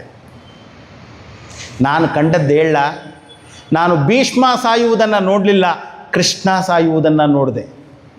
ದುರ್ಯೋಧನ ಸಾಯುವುದನ್ನು ನೋಡಲಿಲ್ಲ, ನಾನು ಕೃಷ್ಣ ಸಾಯುವುದನ್ನು ನೋಡಿದೆ. ಭೀಮ ದುರ್ಯೋಧನಾದಿ 100 ಜನರನ್ನು 99 ಜನರನ್ನು ಕೊಲ್ಲುವುದನ್ನು ನಾನು ನೋಡಲಿಲ್ಲ, ಕೃಷ್ಣನನ್ನು ಕೊಲ್ಲುವುದನ್ನು ನೋಡಿದೆ. ನನಗೆ ಕೃಷ್ಣನನ್ನು ಹೊರತುಪಡಿಸಿ ಬೇರೆ ಇನ್ನೇನೂ ಕಾಣಲಿಲ್ಲ ಅಂತಾನೆ. ಅದೇ ಇಲ್ಲಿ ಹೇಳ್ತಾ ಇರೋದು, ಆತ್ಮಾನಂ ಸರ್ವಭೂತಸ್ಥಂ ಸರ್ವಭೂತಾನಿ ಚಾತ್ಮನಿ. ಎಲ್ಲವೂ ನಾನೇ, ಎಲ್ಲವೂ ನಾನೇ, ಇದು ನನ್ನದೇ. ಪುರುಷ ಸೂಕ್ತದಲ್ಲಿ ಸಹಸ್ರಶೀರ್ಷ ಪುರುಷ ಅಂತ ಬರ್ತದೆ. ಪುರುಷ ಅಂದರೆ ಯಾರು ಅಂದಾಗ ಸಾಯಣಾಚಾರ್ಯರು ಭಾಷ್ಯದಲ್ಲಿ ಹೇಳ್ತಾರೆ. ಸಾಯಣಾಚಾರ್ಯರು ವಿದ್ಯಾರಣ್ಯರ ತಮ್ಮ. ನೀವು ಉಪನಿಷತ್ ಗಂಗಾ ನೋಡಿದ್ರೆ ವಿದ್ಯಾರಣ್ಯರ ಒಂದು ಎಪಿಸೋಡ್ ಇದೆ, ಅಲ್ಲಿ ನಿಮಗೆ ಗೊತ್ತಾಗುತ್ತೆ. 4 ವೇದಗಳಿಗೆ ಭಾಷ್ಯ ಬರೀತಾರೆ ಸಾಯಣಾಚಾರ್ಯರು. ಋಗ್ ಯಜುಸ್ ಸಾಮ ಅಥರ್ವ 4ಕ್ಕೂ. ಆ್ಯಕ್ಚುಲಿ ಇವತ್ತು ನಾವು ಬೆಳಗ್ಗೆ ಓದ್ತಾ ಇದ್ವಿ, ನಾನು ಮತ್ತು ಇನ್ನೊಬ್ಬ ಸ್ವಾಮೀಜಿ ಓದ್ತಾ ಇದ್ದಾಗ ಅವ್ರು ಹೇಳಿದ್ರು, ಕಂಚಿ ಪರಮಾಚಾರ್ಯರು ಹೇಳ್ತಾರೆ, ಋಗ್ವೇದ ಯಜುರ್ವೇದ ಸಾಮವೇದ ಒಬ್ಬ ಯಜ್ಞೋಪವೀತವನ್ನು ಧರಿಸಿರುವಂತಹ ಸಾಧಕ ಅಥವಾ ಒಟ್ಟು ಓದಬಹುದು. ಆದರೆ ಅಥರ್ವ ವೇದವನ್ನು ಅವ ಓದಬೇಕು ಅಂದರೆ ಅವನಿಗೆ ಈ ಒಂದು ಉಪನಯನ ಸಾಲಲ್ವಂತೆ, 2ನೇ ಸತಿ ಇನ್ನೊಂದು ಸತಿ ಉಪನಯನ ಮಾಡ್ಕೊಳ್ಬೇಕಂತೆ, ನಂತರ ಅಥರ್ವ ವೇದ ಓದಬೇಕಂತೆ. ನನಗೆ ಆಶ್ಚರ್ಯ ಆಯಿತು, ಏನಪ್ಪ. ನನಗೊಬ್ಬ ಅಥರ್ವೇದಿಗಳು ಪರಿಚಯ ಆಯಿತು. ನಾನು ಒಮ್ಮೆ ಗಂಗಾವತಿಯಲ್ಲಿ ಪ್ರವಚನ ಮಾಡಲಿಕ್ಕೆ ಹೋದಾಗ ಅಲ್ಲಿಗೆ ಶ್ರೀಧರ ಅಡಿಗಳು ಅಂತ ಗೋಕರ್ಣದವ್ರು ಬಂದಿದ್ರು. ಇಷ್ಟು ಬೆಳಗ್ಗೆ ಎದ್ದಿದ ತಕ್ಷಣ ಫಸ್ಟ್ ಅದು ಓದಿದ ಮೇಲೆ ಗೋಕರ್ಣದಲ್ಲಿ ಒಬ್ಬ ಹುಡುಗನಿಗೆ ಫೋನ್ ಮಾಡಿದೆ, ಆ ಶ್ರೀಧರ ಅಡಿಗಳು ಇದ್ದಾರಾ ಅಂತ. ಇಲ್ಲ ಸ್ವಾಮೀಜಿ, 2 ವರ್ಷ ಆಯಿತು ಶಿವನಪಾದ ಸೇರಾಯಿತು. ಮತ್ತು ಇವಾಗ ಯಾರು ಸಿಗ್ತಾರೆ ಅಂದರೆ ಅವ್ರ ಮಗ ಒಬ್ಬ ಇದ್ದಾನೆ, ಅವರು ಕಾಲೇಜಲ್ಲಿ ಲೆಕ್ಚರರ್ ಇದ್ದಾರೆ ಅಂತ. ಅವರಿಗೆ ಫೋನ್ ಮಾಡಿದ ತಕ್ಷಣ ಸ್ವಾಮೀಜಿ 9 ಗಂಟೆಗೆ ಮಾತನಾಡುವ ಅಂತೇಳ್ಬಿಟ್ಟು ಹೇಳಿದ್ದಾರೆ. ಇವಾಗ 9 ಗಂಟೆಗೆ ರಾತ್ರಿ ಅದೇ ಏನು ಏತಕ್ಕೆ 2 ಉಪನಯನ ಬೇಕು ಅಂತ. ಒಂದೊಂದು ಸಂಪ್ರದಾಯ ಅನ್ನುವಂಥದ್ದು ಏನೋ ಒಂದು ಉದ್ದೇಶದಿಂದ ಮಾಡಿರ್ತಾರೆ, ಅದನ್ನು ನಾವು ತಿಳಿದುಕೊಳ್ತಾ ಹೋಗಬೇಕು. ಹೀಗಾಗಿ ನಾವು ಶಾಸ್ತ್ರದ ಅಧ್ಯಯನ ಅನ್ನುವಂಥದ್ದನ್ನು ಮಾಡ್ತೀವಿ ಅಂದಾಗ, ಶಾಸ್ತ್ರದ ಚಿಂತನೆ ಅನ್ನುವಂಥದ್ದನ್ನು ಮಾಡಿದಾಗ ಎಲ್ಲೆಲ್ಲೂ ಕೂಡ ಆತ್ಮತತ್ವವನ್ನೇ ಕಾಣಬೇಕು. ನಾನೇ ಎಲ್ಲರಲ್ಲೂ ಇದ್ದೇನೆ. ಸಾಯಣಾಚಾರ್ಯರು ಪುರುಷ ಸೂಕ್ತದ ಭಾಷ್ಯವನ್ನು ಬರೀತಾ ಅಲ್ಲಿ ಪುರುಷ ಅಂದಾಗ ಹೇಳ್ತಾರೆ ಸಮಷ್ಟಿ ಜೀವ ಸಮೂಹ ಪುರುಷ. ಪ್ರತಿಯೊಂದು ಜೀವಿಯು ಒಟ್ಟಿಗೆ ಸೇರಿಸಿದ್ರೆ ಅದಕ್ಕೆ ಹೆಸರು ಪುರುಷ. ನೀವು ತತ್ವಬೋಧವನ್ನು ಓದಿದ್ರೆ ಸ್ಥೂಲ ಶರೀರ ಅಭಿಮಾನಿಗೆ ವಿಶ್ವ ಅಂತೇವೆ, ವ್ಯಷ್ಟಿ ಸಮಷ್ಟಿ ಅನ್ನುವುದಕ್ಕೆ ವಿರಾಟ್ ಅಂತೇವೆ, ಸೂಕ್ಷ್ಮ ಶರೀರಕ್ಕೆ ವ್ಯಷ್ಟಿಗೆ ತೈಜಸ ಅಂತೇವೆ, ಸಮಷ್ಟಿಗೆ ಈಶ್ವರ ಅಂತೇವೆ. ಏನು ಈಶ್ವರ ಸಂಕಲ್ಪ ಅಂದರೆ ನಾವೆಲ್ಲ ಒಟ್ಟಿಗೆ ಸೇರಿ ಏನಾದರೂ ಒಂದು ಸಂಕಲ್ಪ ಮಾಡಿದ್ರೆ ಅದಕ್ಕೆ ಈಶ್ವರ ಸಂಕಲ್ಪ. ಯಾಕೆ? ಸಂಕಲ್ಪ ತೆಗೆದುಕೊಳ್ಳುವುದು ಮನಸ್ಸಿನಲ್ಲಿ. ಸಮಷ್ಟಿ ಮನಸ್ಸುಗಳು = ಈಶ್ವರ. ಹಾಗೆ ಸಮಷ್ಟಿ ಜೀವಿಗಳೆಲ್ಲರೂ ಸೇರಿದ್ರೆ ಅದಕ್ಕೆ ಹೆಸರು ಪುರುಷ. ಹೀಗಾಗಿ ಆ ಚಿಂತನೆಯನ್ನು ಮಾಡ್ತಾ ಮಾಡ್ತಾ ಮಾಡ್ತಾ ಹಲವಾರು ಗ್ರಂಥಗಳನ್ನು ಓದಾಗೆ ಎಲ್ಲವೂ ಒಂದೇ ಕಡೆ ಬಂದು ಅಲೈನ್ ಆಗುತ್ತೆ, ಆತ್ಮತತ್ವದಲ್ಲಿ ಬಂದು ನಿಲ್ತದೆ. ಎಲ್ಲವೂ ಎಲ್ಲಿ? ನನ್ನಲ್ಲಿಯೇ ಬಂದು ನಿಲ್ತದೆ. ಅದಕ್ಕೆ ಮಹಾಭಾರತದಲ್ಲಿ ವ್ಯಾಸರು ಹೇಳುವುದು, ಜಗತ್ತಿನಲ್ಲಿ ಏನೆಲ್ಲ ಇದೆಯೋ ಎಲ್ಲವೂ ಇಲ್ಲಿದೆ, ಇಲ್ಲಿರಲ್ಲದೆ ಇರುವಂಥದ್ದು ಏನೂ ಇಲ್ಲ, ಏನೂ ಇಲ್ಲ. ಸುಮ್ಮನೆ ನೀವು ಕಣ್ಣು ಮುಚ್ಕೊಳ್ಳಿ. ಗುರು ಶಿಷ್ಯರ ಸಂಬಂಧ ಯಾವ್ಯಾವ ರೀತಿ ಇರಬಹುದು ಅಂತ ಯೋಚಿಸಿ. ಗುರು ಶಿಷ್ಯರ ಸಂಬಂಧ, ಅಣ್ಣ ಗುರು ತಮ್ಮ ಶಿಷ್ಯ ಇದ್ದಾರೆ. ತಮ್ಮ ಗುರು ಅಣ್ಣ ಶಿಷ್ಯ ಇದ್ದಾರೆ. ಗಂಡ ಗುರು ಹೆಂಡತಿ ಶಿಷ್ಯ ಇದ್ದಾರೆ. ಹೆಂಡತಿ ಗುರು ಗಂಡ ಶಿಷ್ಯ ಇದ್ದಾನೆ. ಅಪ್ಪ ಗುರು ಮಗ ಶಿಷ್ಯ ಇದ್ದಾನೆ. ಮಗ ಗುರು ಅಪ್ಪ ಶಿಷ್ಯ ಇದ್ದಾನೆ. ಇದೇ ಒಂದು ಸಾಧನೆ. ಎಲ್ಲೆಲ್ಲಿ ಅಂತ ಹುಡುಕ್ತಾ ಹೋಗೋದು. ಯಾರು ಗುರು? ಕೊನೆಗೆ ಹೇಳ್ತಾರೆ, ಗುರುವಿಲ್ಲವೆನಬೇಡ ಜಗವೇ ಜಗದ್ಗುರವೋ ಅರಿಮಿತ್ರ ವಿಭುಭೃತ್ಯ ಸತಿಪುತ್ರ ವರ್ಗ ಪರಿಪರಿಯ ಪಾಠಗಳ ಕಲಿಸುತ್ತಿರ್ಪರು ನಿನಗೆ ಅರಿತುಕೊಳ್ಳಲನುವಾಗೋ ಮರುಳ ಮುನಿಯ. ಒಬ್ಬ ಶತ್ರು ನಿಮಗೆ ಗುರುವಾಗ್ತಾನೆ, ಮಿತ್ರ ಗುರುವಾಗ್ತಾನೆ, ಪತಿ ಗುರುವಾಗ್ತಾನೆ, ಸತಿ ಗುರುವಾಗ್ತಾಳೆ, ಮಗ ಗುರುವಾಗ್ತಾನೆ. ಶಿವನಿಗೆ ಗುರು ಯಾರು? ಸುಬ್ರಹ್ಮಣ್ಯ, ಸ್ಕಂದನೇ ಗುರುವಾಗ್ತಾನೆ. ಒಂದು ಪುರಾಣದಲ್ಲಿ ಬರ್ತದೆ, ಸಾಮುದ್ರಿಕ ಶಾಸ್ತ್ರ ಅನ್ನುವಂಥದ್ದನ್ನು ರಚಿಸಿದ್ದೇ ಸ್ಕಂದ. ಮೃಚ್ಛಕಟಿಕ ಅಂತ ಒಂದು ನಾಟಕ ಬರ್ತದೆ, ಶೂದ್ರಕ ಬರೆದಿರೋದು. ಅದರಲ್ಲಿ ಒಬ್ಬ ಕಳ್ಳ ಬರ್ತಾನೆ. ಫಸ್ಟು ದೇವರಿಗೆ ನಮಸ್ಕಾರ ಮಾಡ್ತಾನೆ, ನಮ್ಮ ಗುರುವಾದಂತಹ ಸ್ಕಂದ ನಿನಗೆ ನಮಸ್ಕಾರ ಅಂತಾನೆ. ಯಾಕೆ? ಕಳ್ಳರಿಗೆ ಗುರು ಅವನಂತೆ. ರುದ್ರದಲ್ಲಿ ಬರ್ತದಲ್ಲ, ಸ್ಥೇನಾ ನಾಂಪತಯೇ ನಮಃ, ಕಳ್ಳರ ಗುರುನು ಶಿವ ಅಂತ ಬರ್ತದೆ. ಶಿವನಿಗೆ ಗುರು ಅವನಾದ್ಮೇಲೆ ಅವನು ಪರಮ ಗುರು ಆದ. ಯೋಚನೆ ಮಾಡ್ತಾ ಹೋದ ಹಾಗೆ ಎಲ್ಲ ಕಡೆ ಒಂದಕ್ಕೆ ಬಂದು ನಾವು ನಿಲ್ತೇವೆ. ನಾಳೆ ಮುಂದುವರಿಸುವ. ಓಂ ಸರ್ವೇ ಭವಂತು ಸುಖಿನಃ, ಸರ್ವೇ ಸಂತು ನಿರಾಮಯಾಃ, ಸರ್ವೇ ಭದ್ರಾಣಿ ಪಶ್ಯಂತು, ಮಾ ಕಶ್ಚಿತ್ ದುಃಖ ಭಾಗ್ ಭವೇತ್. ಓಂ ಶಾಂತಿ ಶಾಂತಿ ಶಾಂತಿ. ಹರಿ ಓಂ. ಶ್ರೀ ಗುರುಭ್ಯೋ ನಮಃ. ಹರಿ ಓಂ.